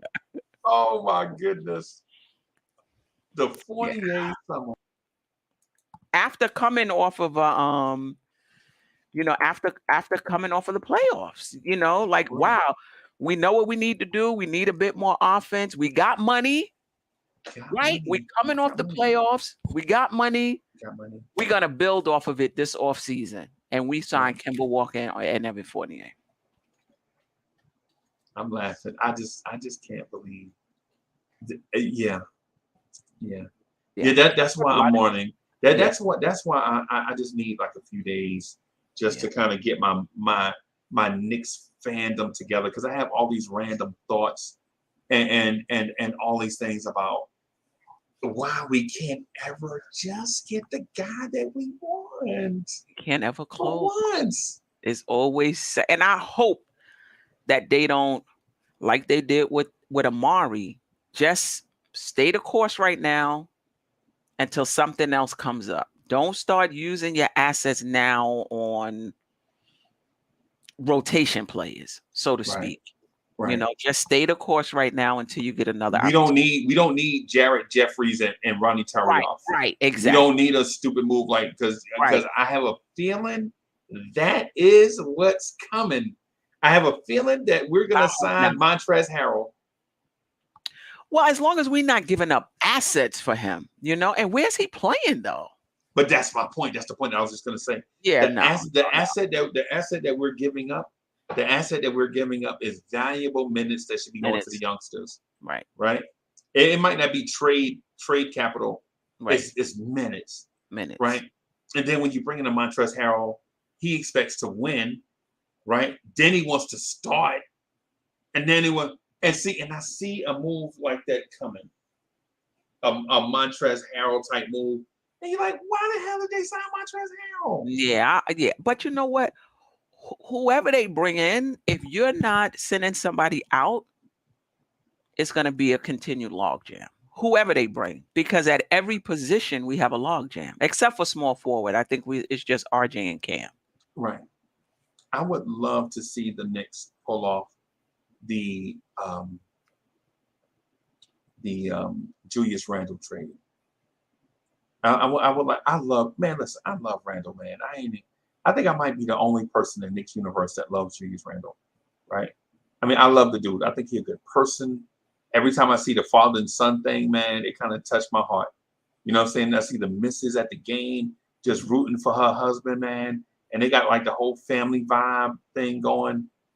And then he plays basketball. And I'm like, oh.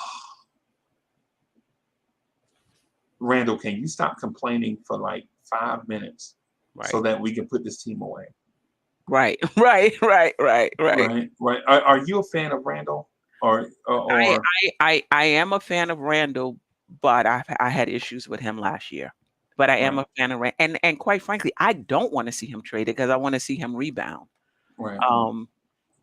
But I'm open to whatever makes the team better.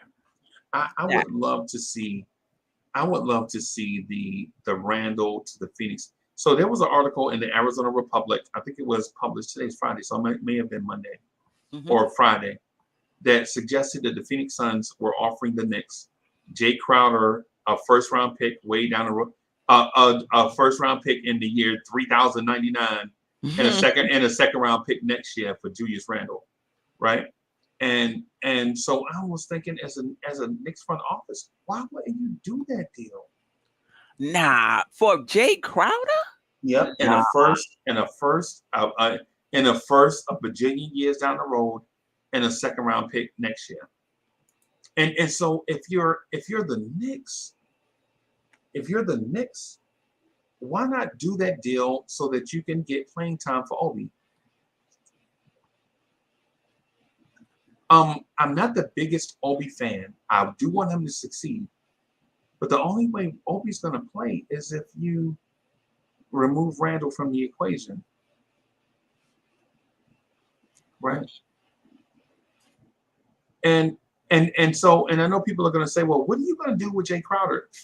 You're going to throw him you're going to make the Lakers the NBA champs next year. You're going to send them Jay Crowder, Evan Fournier, and Derrick Rose for they two first-round picks and 3,099. And that way you can buy out Russ when he get here. And then then it's our kindergarten field trip. That's what we wanted. We want the kindergarten field trip. We want all the kids to play. Not me. Okay. Not me. I want us to put our best players out there and win as many games as we can. Okay. Okay. But if the Knicks believe, like, I'm not for clearing out a space for somebody that you don't believe is ready. But if you believe somebody is ready, I'm all for clearing out the person in front of them. Right. If the coaching staff believes Obi is ready, trade Randle and let him rock. But don't just trade Randle because you want to see if he's ready. You know what I mean? I agree with you. And the same thing with Grimes. If you think Grimes is ready, trade Fournier. But don't trade him just so you can see. I don't see the court as a playing ground for us to see what you got. And ain't that what practice is for? Right. That's what practice is for. Right. I still got scars on my arms now from basketball practice, from diving for loose balls. Mr. Marcellus wouldn't let you play if you wouldn't hustle. Right. You know what I'm saying? If you wouldn't hustle, bro, he like, you jogging? You don't take this thing serious? And listen, I know people are like, Uncle Freezie in the 70s and 80s no more. I know. But what I'm saying, I have to speak to these things from my perspective. I can't be anybody else. I have to be the best version of Uncle Freezie, right? So the thing is, you don't want to. I understand where you're coming from, Queen, but at the same time, it's like, it's the fitted sheet theory. Right? No matter what side you tug on, it's gonna pop off somewhere else, and something's not gonna be covered. Right? So if you think about it, if you trust Randle and you want to win, and you trust the veterans, you trust Fournier, Randle, Brunson, Rose, then your kids aren't gonna play significant minutes because all those dudes that I mentioned are gonna play upwards of 25 minutes. And you only get 240 minutes to play. So if all those dudes get over 100 minutes, now you're talking about less than 140 minutes to split between 6 players. Right. So now it's the fitted sheet theory all over again. Right. Who gets the extra minutes? Is it Cam Reddish? Is it Obi? Is it Grimes? Is it Quickly? Is it Mitch? Is it Hartenstein? Right. Is it Sims? Is it McBride? Is it Hunt? It's a lot of young players that want to play. And if you're playing Randle, if you're playing Fournier, if you're playing Rose, if you're playing Brunson, that's about 120 minutes. Yeah, but Brunson is young too. Yeah. And Randle's 27. Yeah, I'm calling them veterans. I'm not calling them old. Yeah, I'm just calling them veterans. You Right. know what I'm saying? Now, So Derrick Rose, I and I like Derrick Rose, but I don't really see. And I know some people think he's our best player. yeah. I don't really see why he needs to play on this team next season. Oh no. I mean, no, Queen, don't do it. Not Rose. But I mean, Doesn't he help you? You know, he was the most efficient guard we had last year. He was. And if he's injured and he's playing behind Brunson, it's only but so many minutes he's going to get anyway. Yeah.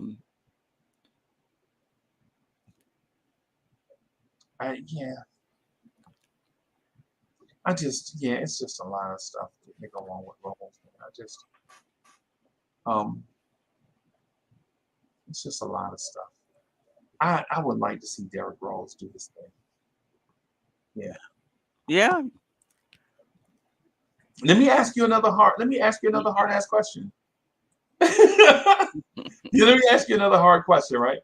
All right. Dang, so I'm okay, so I was going to ask you, how big of a role should the Knicks veterans play this upcoming season? I think we touched on that a little bit, right?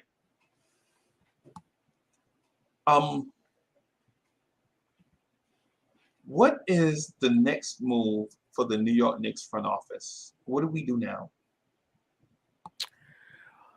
I think we stay the course with the team we have now, making minor moves to clear up the logjam at some positions. But I don't think you use any of your assets to trade for somebody that's not a star. Okay. And I don't think you use any of your assets to get off of a contract either. All right. So here's a divisive question. Okay. With these empty roster spots that we have available, I think there are 3. I think we're assuming that Farron Hunt is a roster signee, but he's a 2-way contract right now. Mm-hmm. With these 3 roster spots that we have, do you go sign high upside projects, young guys, or do you just bring in 3 veterans to kind of hold it down? Do you go get another veteran point guard? Do you go after a DJ Augustine type player? Do you go after an Ish Smith type player to be the immediate backup for Jalen Brunson? This is a tough question because I don't think any of us have any intel into what are the Knicks trying to do. Are the Knicks still trying to make the playoffs next season? Because if you're still trying to make the playoffs next season, I think you got to take one of those spots and give it to a 3rd-string point guard. You have to plan for the fact that Rose may get injured again. He will. Right. And then who do you have playing behind Brunson? Are you confident in IQ starting at the point guard? No, because you didn't play him there all last season when we had no point guard. So that just lets me know you're not comfortable with him at that position. Oh, jeez. So you got to get a 3rd-string point guard. I don't think it's quickly. But the thing is with the Rose is, Rose is going to get, in my opinion, I feel like a 3rd-string point guard is not necessary. Who are you playing behind Brunson then if Rose gets hurt? Miles McBride. Oh, and listen. I know what a lot of people are going to say. Miles McBride is sandwiches now. Yeah,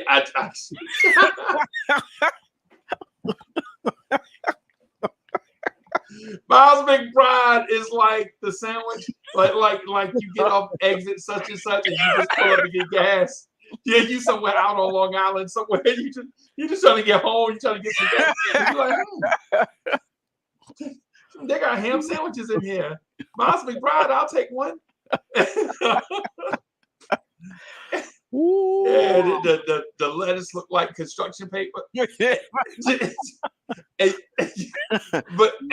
in chat, I keep forgetting. A lot of y'all are young. Y'all like, what's construction paper? Right. Right. But yeah, I think I like Miles McBride. I think Miles McBride will be a lot more closer to being ready if the need is after the All-Star break. I think the All-Star break tells it all, right? If Rose can last the All-Star break, I think Miles McBride is your guy. If this, How? I just think, okay, so honestly, if you go back to Summer League, I think the most impressive player in Summer League was Miles McBride. I think he was the most efficient player. Yeah. I don't think in my opinion, I don't think he was the most impressive because he had a very difficult time creating separation and getting into the key. Right. You know, so if you're looking for somebody, and maybe you are in a few minutes behind Brunson, that's just going to manage the game and initiate your offense and what have you, have a defensive, but then I could see it. But the thing about it also is you can lose a lead or increase a deficit in that 10 minutes that you're playing behind Brunson as well. Just you know what I mean? Just by not scoring. I saw that in high school, we had a point guard named Chris. He was a defensive point guard. He couldn't score. He was known for his defense. But once they took Jason out of the game, we had the original white chocolate, a dude named Jason, ironically, playing point guard for us. This is like 81, right? And so this dude is like, you take Jason out the game, even though Chris couldn't score, he was a defensive stopper.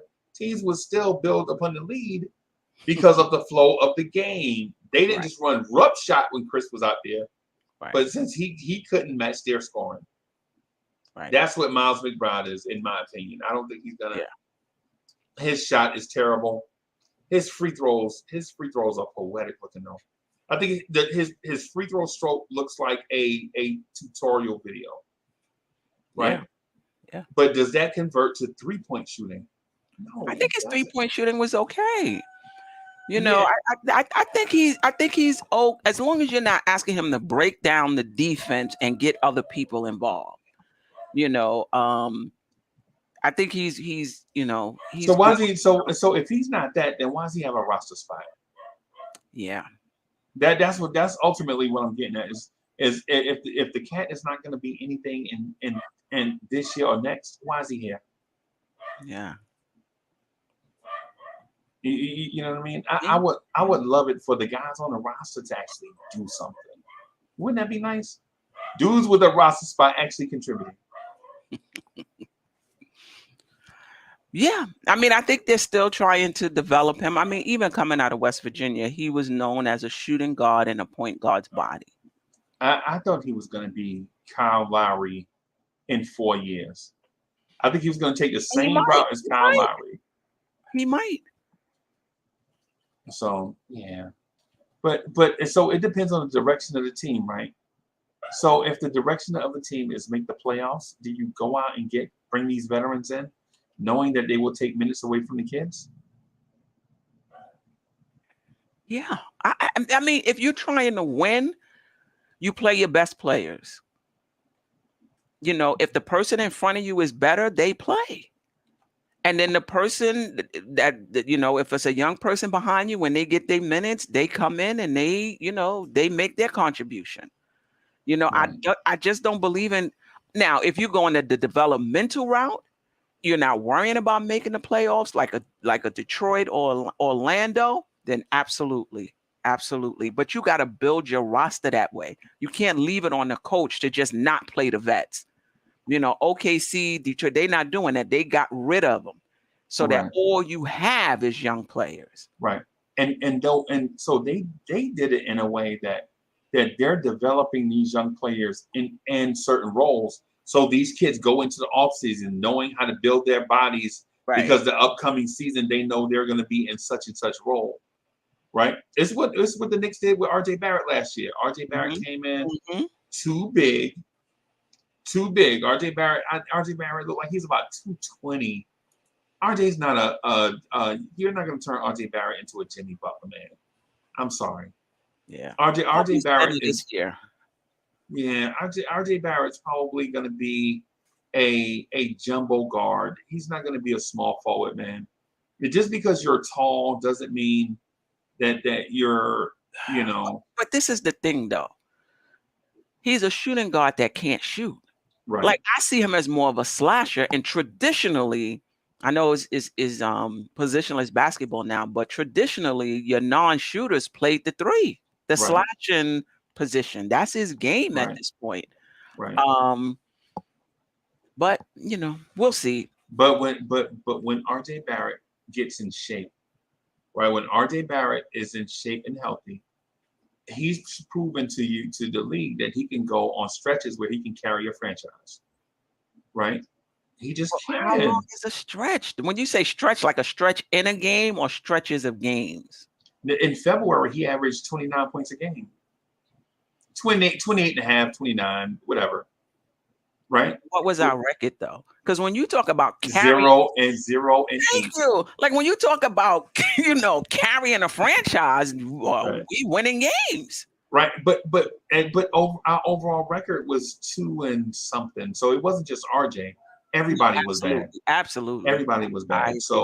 I agree with that. Yeah, and so the thing is with and RJ Barrett, I think he can carry the franchise in stretches if you allow him to be positionless.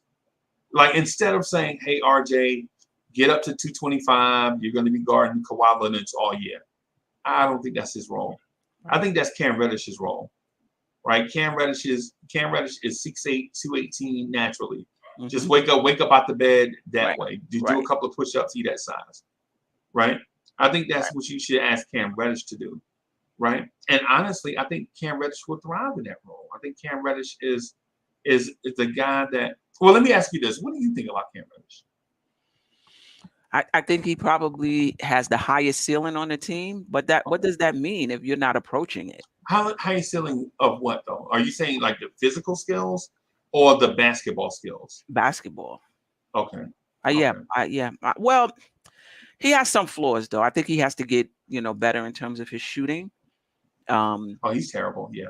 Yeah, his shooting has to get better, but. If you think about everybody on the team and you ask the question, if everybody on this team was to put it together, who would be at the top? And I think it would be Cam Reddish, and in my opinion, Julius Randle as well. I mean, when I say put it together and they're at their best. Fulfill their potential. It would be Randle and Cam would be at the top for me. Right. I think I agree. Where does Obi rank in that though? I'm not really high on Obi's skill set. Now, if you're telling me that Obi is playing a 4, and like you were talking about earlier, he's playing off of people, he's running the floor, he's dunking, he's got his 3-point percentage up to like 35%. They run him off the line, he could take a jump to 20 points a game. Easy. Yeah. But if you're talking about Obi in a Randle role, where because I hear fans say, he's better than Randle. So you talk about him in a Randle role where the offense that they're keying on him and they're game planning for him, Obi wouldn't even score if another team game planned for him. You know what I mean? No, so I don't see him in that light. I see him as souped down John Collins out of Atlanta. And let me show you something. I just want to share something with you. Mm-hmm. I'm going to show you Obi Toppin's shot chart, and this is the reason why I don't believe in Obi. Right? So look at Obi Toppin's shot chart. How can you believe in a guy who is all or nothing? You see that shot chart? That tells you that Obi is all or nothing, right? Right? He's either shooting threes or dunking. Yeah. And a guy that's all or nothing, they generally don't turn into anything. Right? And then these shots at the rim, and all these shots at the rim, right? A lot of those are wide open court breakaway dunks.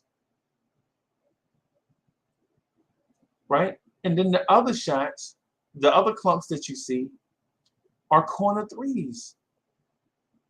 Obi Toppin is all or nothing. We just can't buy into that. I just can't see where Obi can be a 20-point per game scorer without being the all or nothing guy, like the watered down John Collins that you mentioned. Right. But I will say, if he can get that 3-point, now there's a difference between somebody who can hit a 3-pointer and somebody who's efficient at hitting 3-pointers, meaning like you can count on them. A threat. They're right. They're a consistent threat. If he can get his 3-point shooting up to 35%, now we talking, in my opinion. I think that's the next part of his game, because now it's not just, oh, he can only play if we running and we not running enough, or he can only play with IQ because IQ can unlock him. If you can hit that 3 at a good clip, you could play with anybody, and now you could play in a half-court game. Right. And you would create, and if you're hitting it efficiently, now you're creating space for your teammates. If they run you off the line, now you could put the ball on the floor. I don't know. I saw a little bit of his handle, but it's a difference doing something in the gym and doing something proficiently on a higher level, like in a game. It's two different things. So I don't think he's a 20-point scorer at this point in his game, unless it's alley-oops and dunks and things of that sort. But if he gets that 3-point shooting up, that's the next evolution of his game, in my opinion. And let me just say this. I need a large sample size before I'm able to say, yo, that guy can hit 3-pointers. Yeah. Not 5 games, not 10 games. I want to see the ups and downs of an entire season before I'm able to say he can do it. He can do it. Yeah, I understand where you're coming from, and I agree. Actually, my deal is with Obi is the assertiveness. The talent is there, but where's the assertiveness? You know, I mean, yeah. I don't know. I'm yeah. But let me add, I got a couple more questions that I want to ask. Not that we're wrapping up, but I just want to make sure that we get them in. Right? So is there a surprise player on this roster? Is there a player on this roster that's going to surprise you coming out of training camp?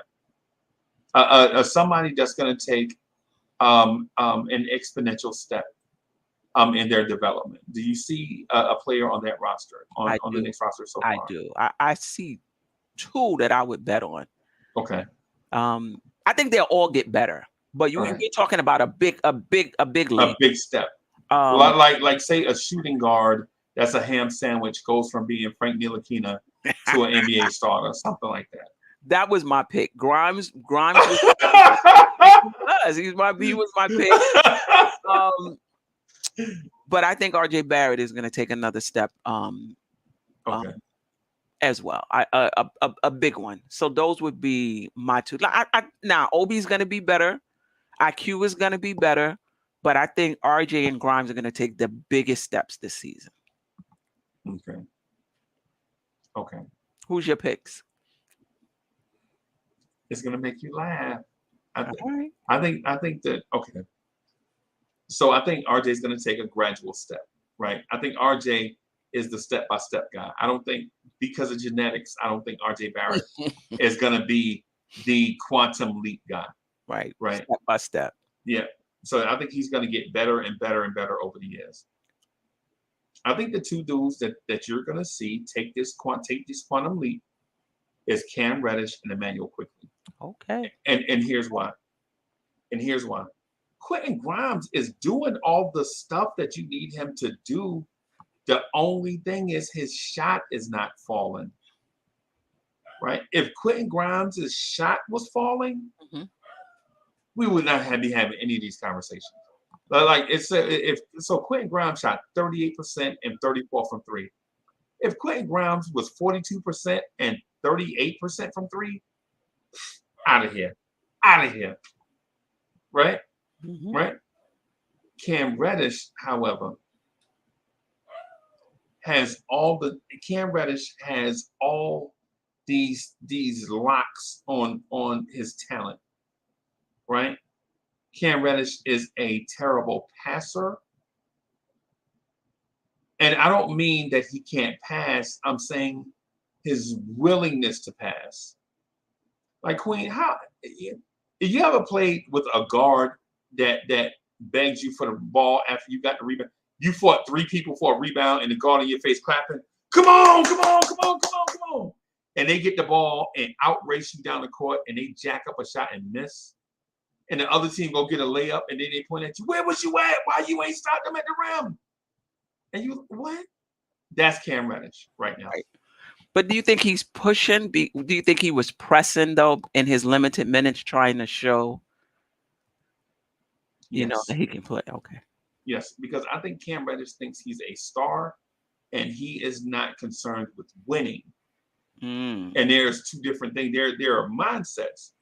Like when I get on the floor, I don't care if I score 40 and have 2 rebounds or if I score 2 and have 29 rebounds, as long as we win.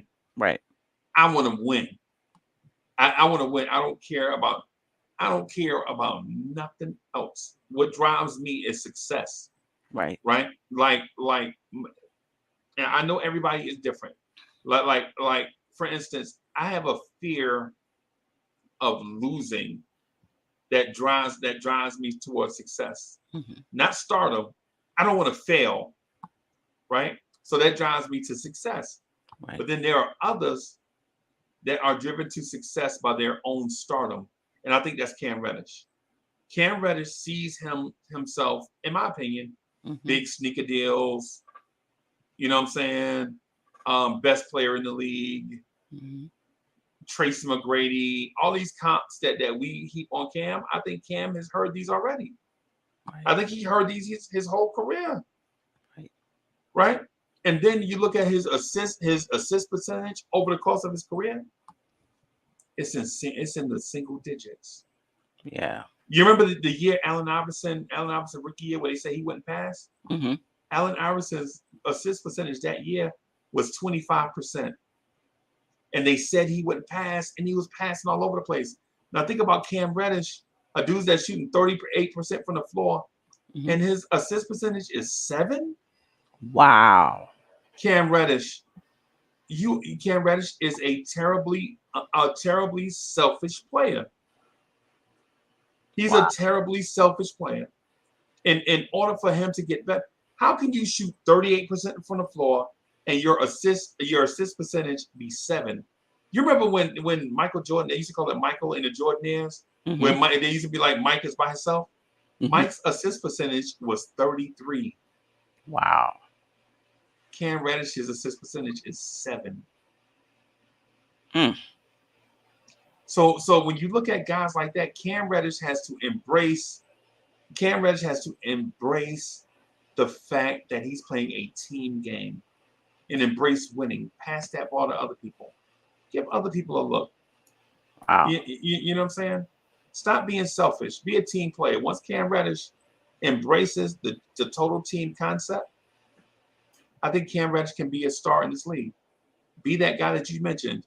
If this guy reaches all of his potential, who would be the best player on the Knicks be? It's Cam Reddish. Yeah.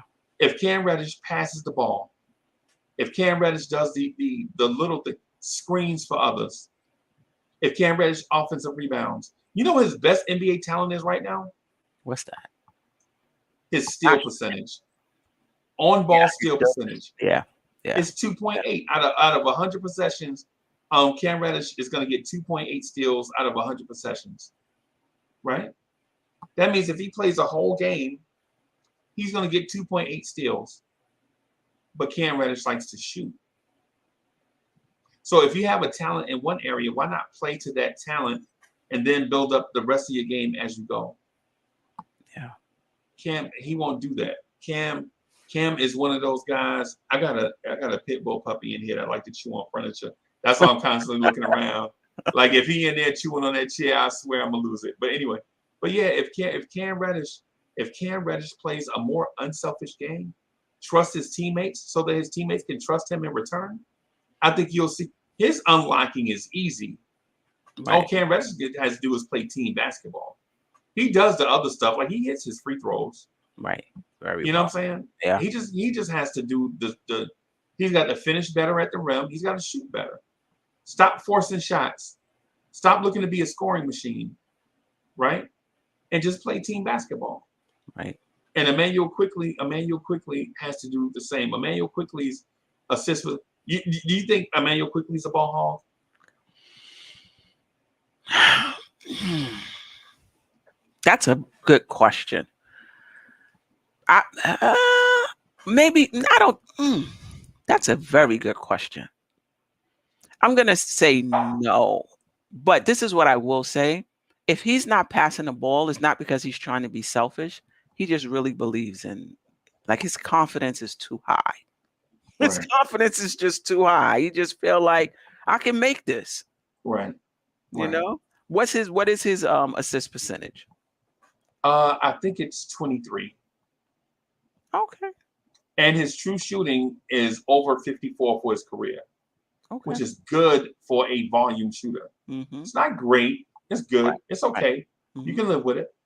But Quickly is more of a willing passer than Julius Randle, ball hog, RJ Barrett.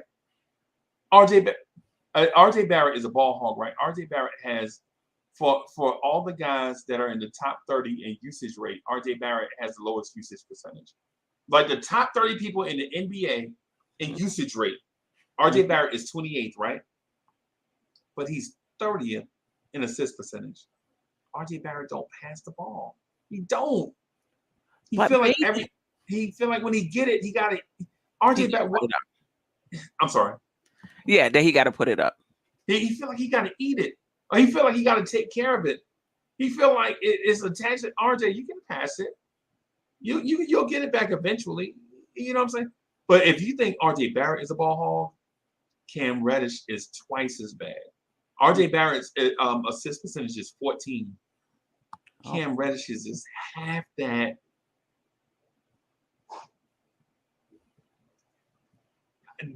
These young guys got to learn how to play team ball. But I mean, listen, RJ Barrett is on the, like, usually when you get the ball to RJ Barrett, it's to score. Okay. Right? I mean, I think, and he's going downhill most of the time. You know, he takes about 64% of his shots below the free throw line, below the 3-point line. So he got his head down, you know, looking to score. But you're right, he can create more because he does draw attention. Right. And I'm surprised that Julius, but still at the same, because he does pass at the last minute. But those guys, I wonder what's the assist percentage for those high usage guys. Oh, these numbers are I'm gonna pull it up and put it on the screen for us, because you'll be surprised at how often these guys pass. Okay, so 2002.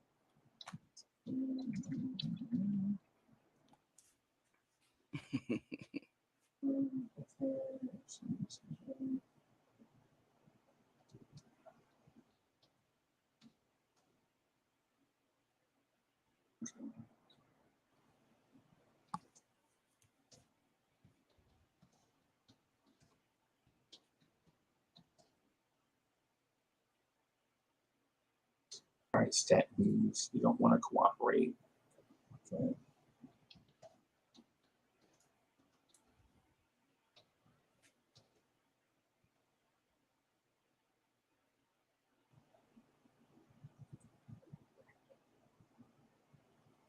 All right, so I'm going to put this on the screen for us, okay? All right, and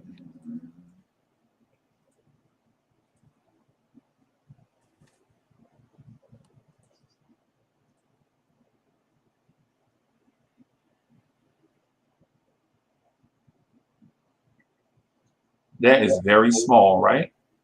No, I can see it though. Which column is assist percentage? I am looking for it right now. So usage rate. Just let them see usage.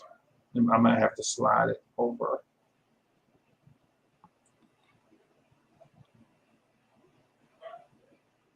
All right, so they won't have it listed here. Right. I may have to click on them individually. But you know what though? Let me do this. I'll do this though. Like what we'll do is All right, for everybody on this list, Luka is number one. He averaged 8.6. Right, Bradley Beal. Steph Curry is second in usage rate, and he averaged 5.8. So thus far, the lowest is 4.4 assists. Bradley Beal assists per game. Devin Booker is 4.3 assists per game. So far, Jason Tatum is 4.3. Jordan Clarkson is 2.5. Wow, that's ridiculous. Right. But remember, he's a catch and shoot guy. So when he gets the ball, he's putting it up. Yeah, that's his role too, by the way. That's his role. And then plus he plays less minutes than everybody else. Right. And so I think, okay, so Jaylen Brown is 3.4. Zion is 3.7. 4.4. Where is our guy?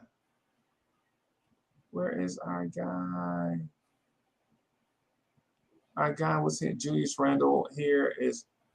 Julius Randle was here. Julius Randle is at 6 assists per game. Okay. But I don't see our guy RJ Barrett.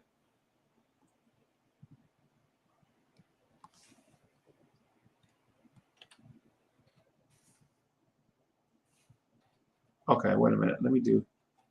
All right. Maybe I'll change the year because. Okay, there it is. All right. There it is. Now we're cooking. The assist totals 4.2, 4.4 by Jason Tatum. Jaylen Brown 3.5. So far, 3.5 is the lowest number. Karl-Anthony Towns is 3.6. The lowest number on this list is RJ Barrett at 3 assists per game. RJ Barrett has less assists per game than a starting NBA center.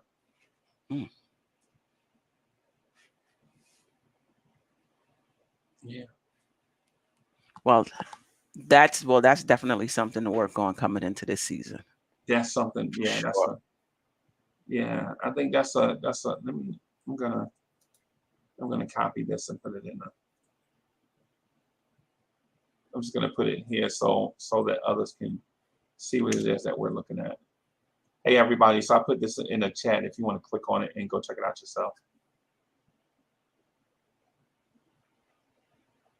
So of all the top 30 players in usage rate, RJ Barrett has the lowest assist per game total. Yeah. Are you discouraged by that? No, I think he'll be better. Okay. I think he'll be better. This season. And listen, with assists, well, that's assist rate, right? Because with assists, somebody has to actually finish.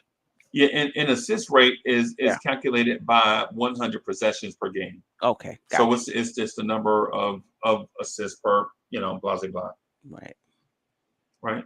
But but ultimately, to the question, I think Emmanuel Quickly and Cam Reddish are the ones that are going to break out. I think the others are going to take steps, but I don't see Grimes going from 6 points per game to 20 points per game. I think that's impossible. Probably not 6 to 20, but I think he'll score in double digits. I think he could do Evan Fournier's production, maybe 14 points a game. I think that's feasible. I think that's a reasonable ask. Yeah, and that's really good for a second-year player, though. That's really good. Yeah.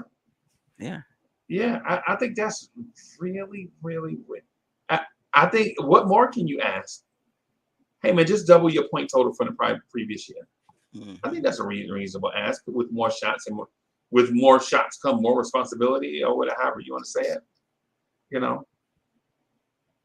So you got any questions for me, Queen? You got anything you want to talk about specifically? Oh man, I should have wrote this down.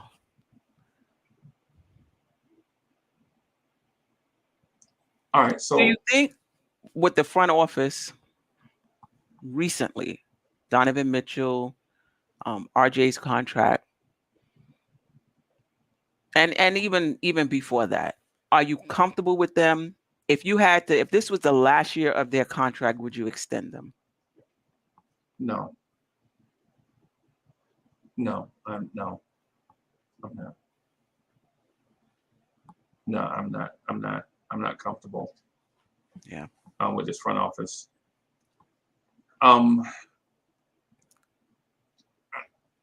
I just don't like what I feel like is leaking out as. I think what I don't like is the leaking out from the national media is a lack of professionalism. It's coming out in like drips and drabs. Mm-hmm. You know what I'm saying? Mm-hmm. Like the whole Knicks not inviting them to the national media thing and these events, and Danny Ainge doing the New York tax and all that stuff. I think that's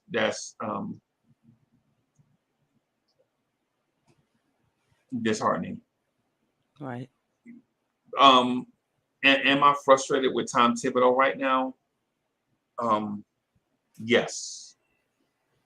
I like Tibbs as a coach. I don't know if Tibbs is the guy. If you like Quickly, I mean not Quickly, but if you like Grimes, I don't know if a Tom Thibodeau is the guy for him. Mm-hmm. Right. I think if you like Grimes and Obi and Quickly and Cam and RJ and Mitch and Hartenstein and Keels and Farron Hunt and all these guys, I think you need a different coach. I think you need a different voice. I think you need less of a yeller and more of a relationship guy. Mm-hmm. Somebody that's able to talk to Obi. Like, Obi, I'm not playing you in these situations because of such and such and such. As opposed to Obi getting snatched out the game and not knowing why. Right. I think that these kids need a new school coach. I know the chat not going to agree with me because I know there are a lot of Thibodeau fans, and I like Tibbs. I just don't like him in this situation. I don't have anything against him personally. Mm-hmm. I think for these kids, for today's NBA player, I think you need a more of a mentor as opposed to a disciplinarian. You know what I'm saying? And I'm not saying go all David Fizdale. What I'm saying is I think you need more of a Johnny Bryant. Right? I think you need a Johnny Bryant. Nah. You don't like JB? What has Johnny Bryant done in this league? Nothing. I mean, even Utah, he couldn't even get a. He didn't even make the final interview process in Utah, where he has people in the front office that know him. No, I mean a Johnny Bryant style coach. I don't like Johnny Bryant. Style coach. Okay. Yeah. I mean, Johnny. I'm talking about somebody 37, 38 years old. Gotcha. A few years away from the game, can still get out there and show you what to do as opposed to tell you. Mm-hmm. You know what I'm saying? Yes. That type of coach. I'm with you on Johnny Bryant. I'm not a huge Johnny Bryant fan, but I am a fan of the coach in Orlando, Jamal Mosley. Jamal Mosley, yes. And Houston. Houston as well. What's his name? Silas, yeah. Mm-hmm. And I would love Monty Williams. New York Knicks draft pick Monty Williams. Yeah. A part of that young core we had of Greg Anthony, Hubert Davis, Monty Williams. Mm-hmm. Queen, I ain't gonna lie to you. Every time I hear the word young core, I just want to jump out a window. Uncle Freezie, we never had a young core before. Oh, really? Okay. Yeah. So I don't think Tibbs is the guy for this young core. I think he's too much of a disciplinarian and structured. And I do understand that this Knicks team did need, at the time that he was hired, this Knicks team did need structure and disciplinarians. I think we're past that point now, though. And I think we need a guy that's going to mentor RJ. right? I was thinking the other day, would Steve Nash be a good fit for us? Nah. Is it just because he done the Brooklyn stuff once? No. I just think we need a coach with, like, I would like Quinn Snyder from Utah. Oh, so you need a younger Tibbs. You think he was a younger Tibbs? Oh, yeah, he definitely is a younger Tibbs. Yeah. He just Tibbs 10 years younger. And he went to my favorite school too. I remember, I'm a Duke fan. I remember him, Quinn Snyder, Kevin Strickland, Johnny Dawkins, Tommy Amica, all of them playing point guard at Duke. That was the Quinn Snyder. Wow. Yes. That was the original Bobby Hurley. Yes, that's him. Wow. Yeah, that's him. Yep. Mark Jackson. Mark Jackson is older too now. Mark Jackson's not a spring chicken either. Yeah. You know what I'm saying? Because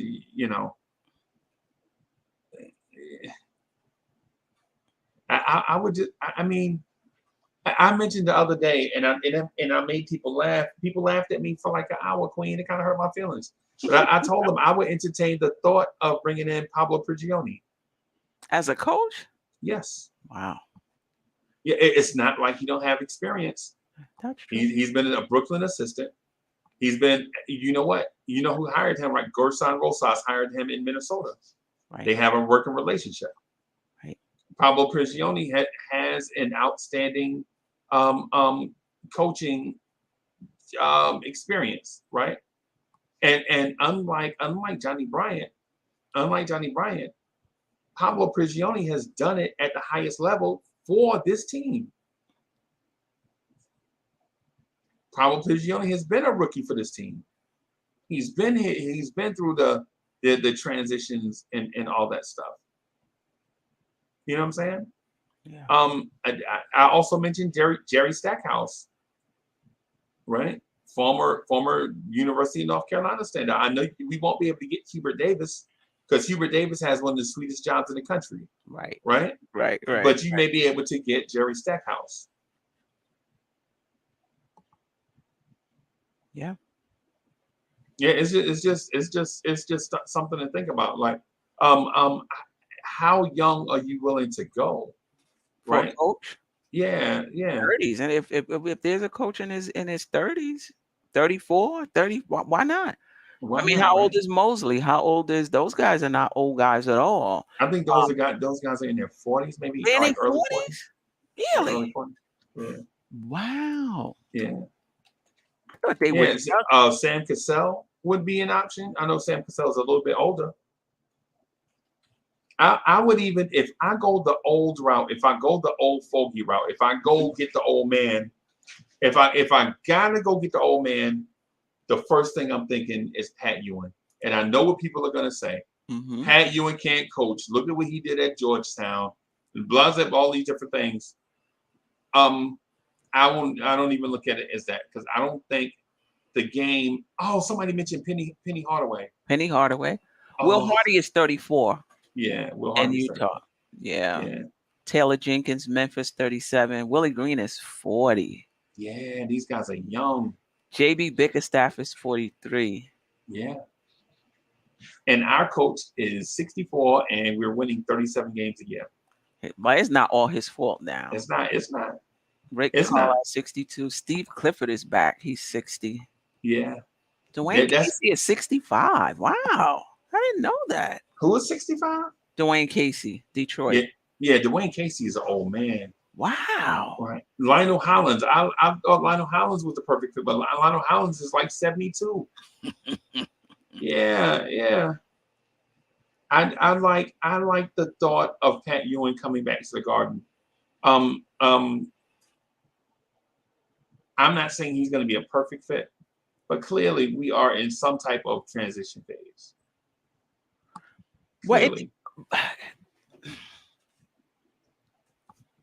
Are we in a transition because we didn't get Donovan Mitchell, or even before that we was in a transition? No. We're this is pre Donovan Mitchell. This is because think about this when I ask you what type of team are we? Mm-hmm. This is what I think we want to be. I think we want to be a perennial playoff team, and that's what we're building toward. Because if we were going to be a developing team, we would have made different moves. Right. Yeah. Okay. Okay. I'm with you. I'm with you on that. I don't disagree with you on that. I'm with you. Oh, let me do this real quick. I don't know why I didn't say it earlier. Hey guys, make sure you subscribe to the channel, smash the like button, man. Support the queen, DopeSoulSports Talk. Make sure y'all subscribe to the channel. Subscribe to the channel, man. Do your due diligence, smash that like button, support. Right, go back and watch the old videos and stuff, the old live streams, and smash that like button. Right. Paris Duggar, thank you for the generous contribution. Paris Duggar says, we need a new coach because this is a youth movement. Paris Duggar, man, we love the avatar, bro. That's probably the dopest thing you did all year. That Abby is fire. Right? That's just me. That's just my opinion. Fire.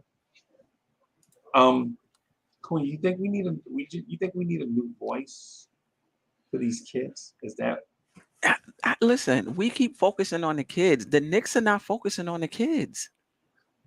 The Knicks already tipped their hand during the draft, and they tipped their hand during this potential trade for Donovan Mitchell. So the Knicks, if they're going to get a new coach, they're not getting a new coach for these young guys. They still trying to find out who's the next star that they can get and send these young guys out. The Knicks are not interested in bringing in a young coach to develop these young guys so that they can become the future of the Knicks. Because if they wanted to do that, there's certain moves they would not have made during draft time. right? And they would not have had all of these players in a trade for Donovan Mitchell. They've already tipped their hand in terms of what they're about. Making the playoffs. Making the playoffs. Mm-hmm. That's what they're trying to do. Now, if they trade Randle, they're gonna bring somebody back. Okay. Right? Right. If they trade Fournier, they bringing somebody back. Right. Right. You're not just trading them for draft picks. The salaries have to match. Right. Right. You know? So they may stay the course right now because nobody else is available. So we may see the young people because nobody else is available. But I'm not the way they've been moving. I wouldn't feel comfortable saying, oh, this is a youth movement. The Knicks are committed to the youth. I would just say the youth are going to be playing this season because what the Knicks wanted to do fell through. So I'm confused about the direction. Why are we trying to go in this direction when you don't have a player that's going to make some noise? But Jalen Brunson's is going to be a difference maker, but not that much of a difference maker. No. But this was the plan. Collect the assets. When somebody becomes available, go after them. And that's why people think it's not a big deal. It's a bigger deal because this was their entire plan. They put this plan in place. There's many ways to build a team. They decided that the best way is to collect assets and trade when a star becomes available, and it did. And they weren't able to close. And now I'm reading an article that they're shocked and disappointed shocked and disappointed that he was stolen. I don't know if they used the word, that Cleveland swept in and traded for them. And they were also disappointed that they didn't get an opportunity to put their best offer on the table. Your best offer should have been on the table already. Right. So I'm frustrated about them. And Paris Duggar, thank you for the generous contribution. Paris Duggar says Donovan is 25 and we're a last place cardiac kid team. Okay. Yeah. See, that's tough, man. See, because 25 is young. I have to think about that one. Queen, you wanted to speak to that one? I'm not even sure what he's trying to say. It's Donovan, because we're a last place cardiac kid team right now. Yeah. Potentially. I mean, not last place, but I wouldn't be surprised if the Knicks didn't make the play-in. Oh, we're last. Yeah, we're going to finish last in our division. Yeah, we're definitely going to, because we're not better than Boston. We're not better than Philly. We're not better than Toronto. We're not better than Brooklyn. Right.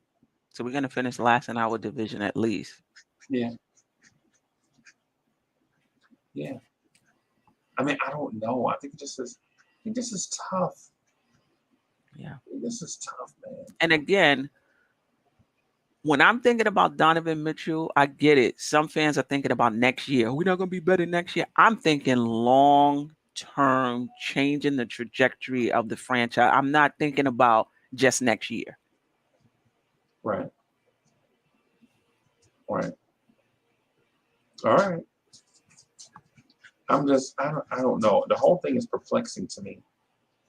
Right? The whole thing is perplexing to me because now that you don't get Donovan Mitchell, right? You don't get Donovan. You don't get a star. Now you need a few of the kids to break out. Right. Exactly. And so now, if that happens, that changes everything. Yeah, I think it happens. I think this offseason fires up one of the kids, and I think one of them ascends to stardom. And my gut instinct is telling me that it's going to be Cam Reddish. I think that the kid that's going to break out to superstardom is Cam Reddish. And I honestly believe that the Knicks front office kind of feels that way too, because you don't trade away. Kevin Knox was nothing, right? But you don't trade a first round pick for for Cam Reddish if you don't believe he's going to be anything. Especially this front office, right? This front office that values draft picks, they traded one away. They believe in Cam, right? Much as they love draft picks, they lost on Donovan Mitchell because they didn't want to give one up. Right. I mean, maybe they thought they would be able to flip him, and maybe they thought he would be an asset in a trade as well. Yeah, maybe they felt like they can get a first round pick back for him in a flip. Yeah, and Josh is saying that it was a protected first round pick. Josh, what is Josh like? Who is Uncle Fulio anyway? What is an Uncle Fulio? What is it? I saw Uncle Fulio. Uncle Fulio says they traded away a protected first round. What is an Uncle Fulio anyway? The only thing that can save the next season is RJ breaks out as an all-star. Mitch is in all NBA defense, but I'm predicting Tibbs is going by all-star break. Okay. I could see where Uncle Fulio is coming from. God dog it. Queen, I might have to wrap up because my dog's in the living room acting crazy. And they're in there fighting for some reason. Okay. All they want is snacks, man. So as I get up out of this chair, they're gonna act like they ain't did nothing the whole time. Mm-hmm. and when you go in there and you see the rugs turned up, you know how you go in there and you see the end of the rug, the end of your little rugs turned up. You're like, oh yeah, y'all wasn't here playing. You know what I'm saying? Queen, it's been a pleasure. Same here, always. I always love the conversation because you just don't let me get away with just my nonsense. like I'll just come on here and say RJ's gonna be the GOAT. Hold on, slow down. So that Quentin Grimes is a ham sandwich. No, wait, slow down. I don't know about that. Yeah. So how was vacay? It was awesome. It was awesome. Did you get like the drinks with the little umbrellas in it? Nah, I didn't even drink that much because at the end when they give you that little bill, because I did a cruise. Okay. you look on it and all of it is drinks, and now your bill is like $700. So I was good this time. I think I had like 4 drinks the entire cruise. But they got me with that massage when they put that $32 gratuity, automatic gratuity on there. I'd have been cut. God damn, you know me. Y'all ain't ever seen. A lot of y'all hadn't seen me in person, so y'all don't know how Uncle Fulio and them guys, like the down south Knicks, the Carolina Knicks. They kind of know how I am in person. Like I'm very impulsive, but I'm you know how it is. People see like the big guy that like to laugh, and everybody want to come around, have a good time, and all that stuff, man. But if I was 30, you charge it $32. I know. I was right here. I know. Yeah. I said, "Ma'am, that would have changed my decision. It was already 170. You know what I mean?" Right, yeah. Like, oh. But it was cool. I mean, I love Alaska. This is my first time doing the Alaska cruise. I love what I like to call big nature. It puts everything in perspective. Right. You standing in front of a glacier, it just brings everything back. It puts it in perspective. And this time I got an opportunity. The last time I did the helicopter, I did a seaplane and flew over the glacier. But this time we actually landed and got out and walked and did a walk on the glacier. It was, had glacier water and things like, it was an amazing experience. And we went to different ports, Juneau, Skagway, Ketchikan. It's just one of my favorite things. I'll do it again, probably every other year. Alaska is one of my favorite places in the world, and I've been around.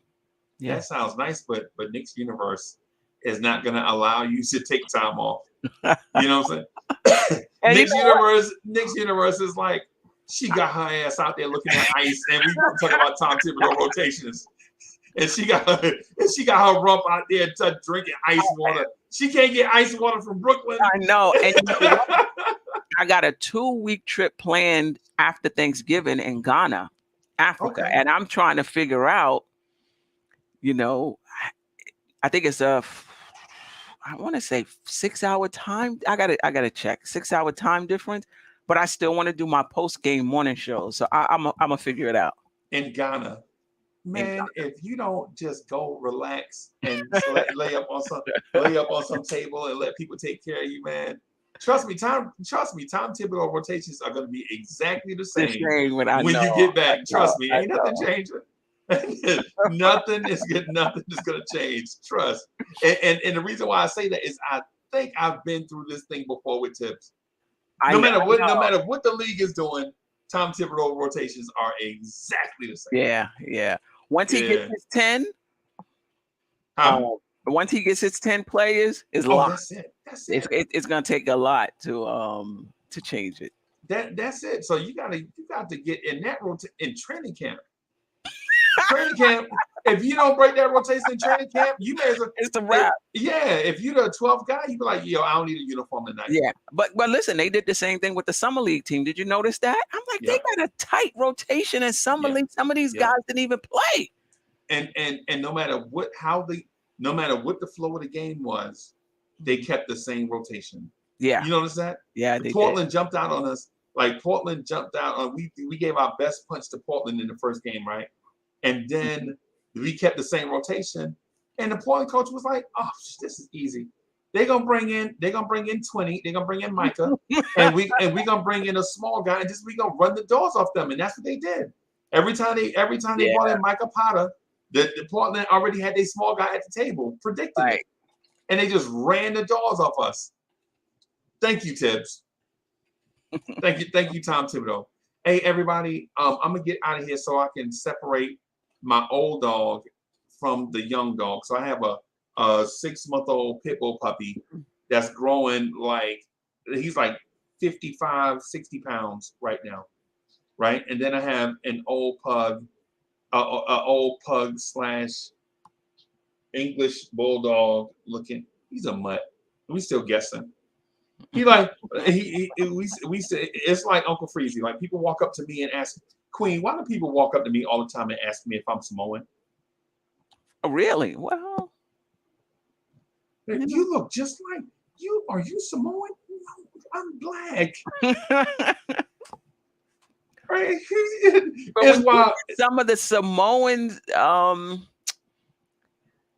like I think it was the NFL draft. Right. I don't know, Freezie. Maybe.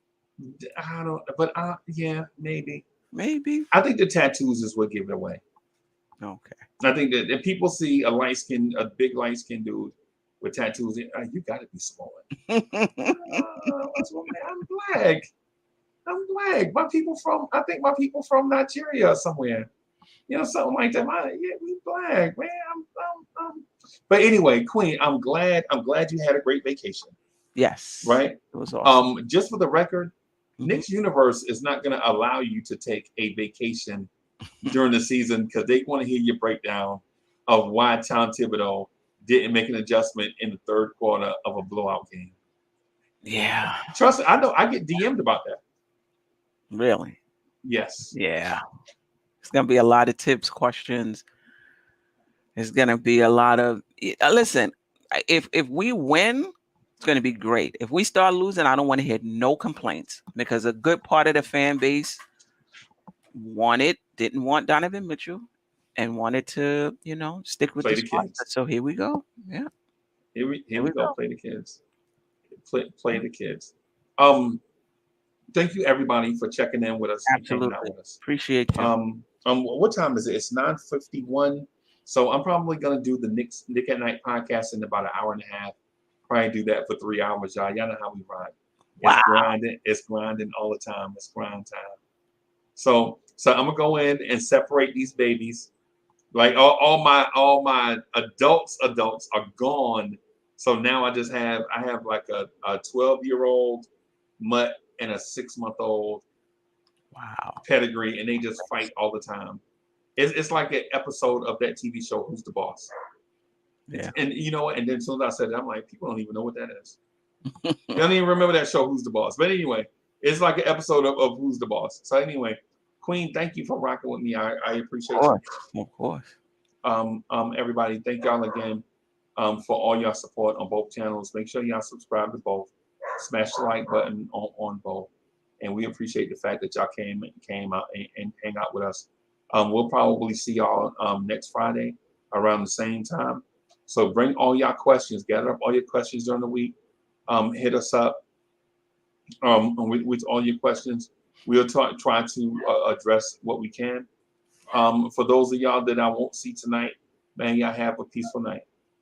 Peace, y'all.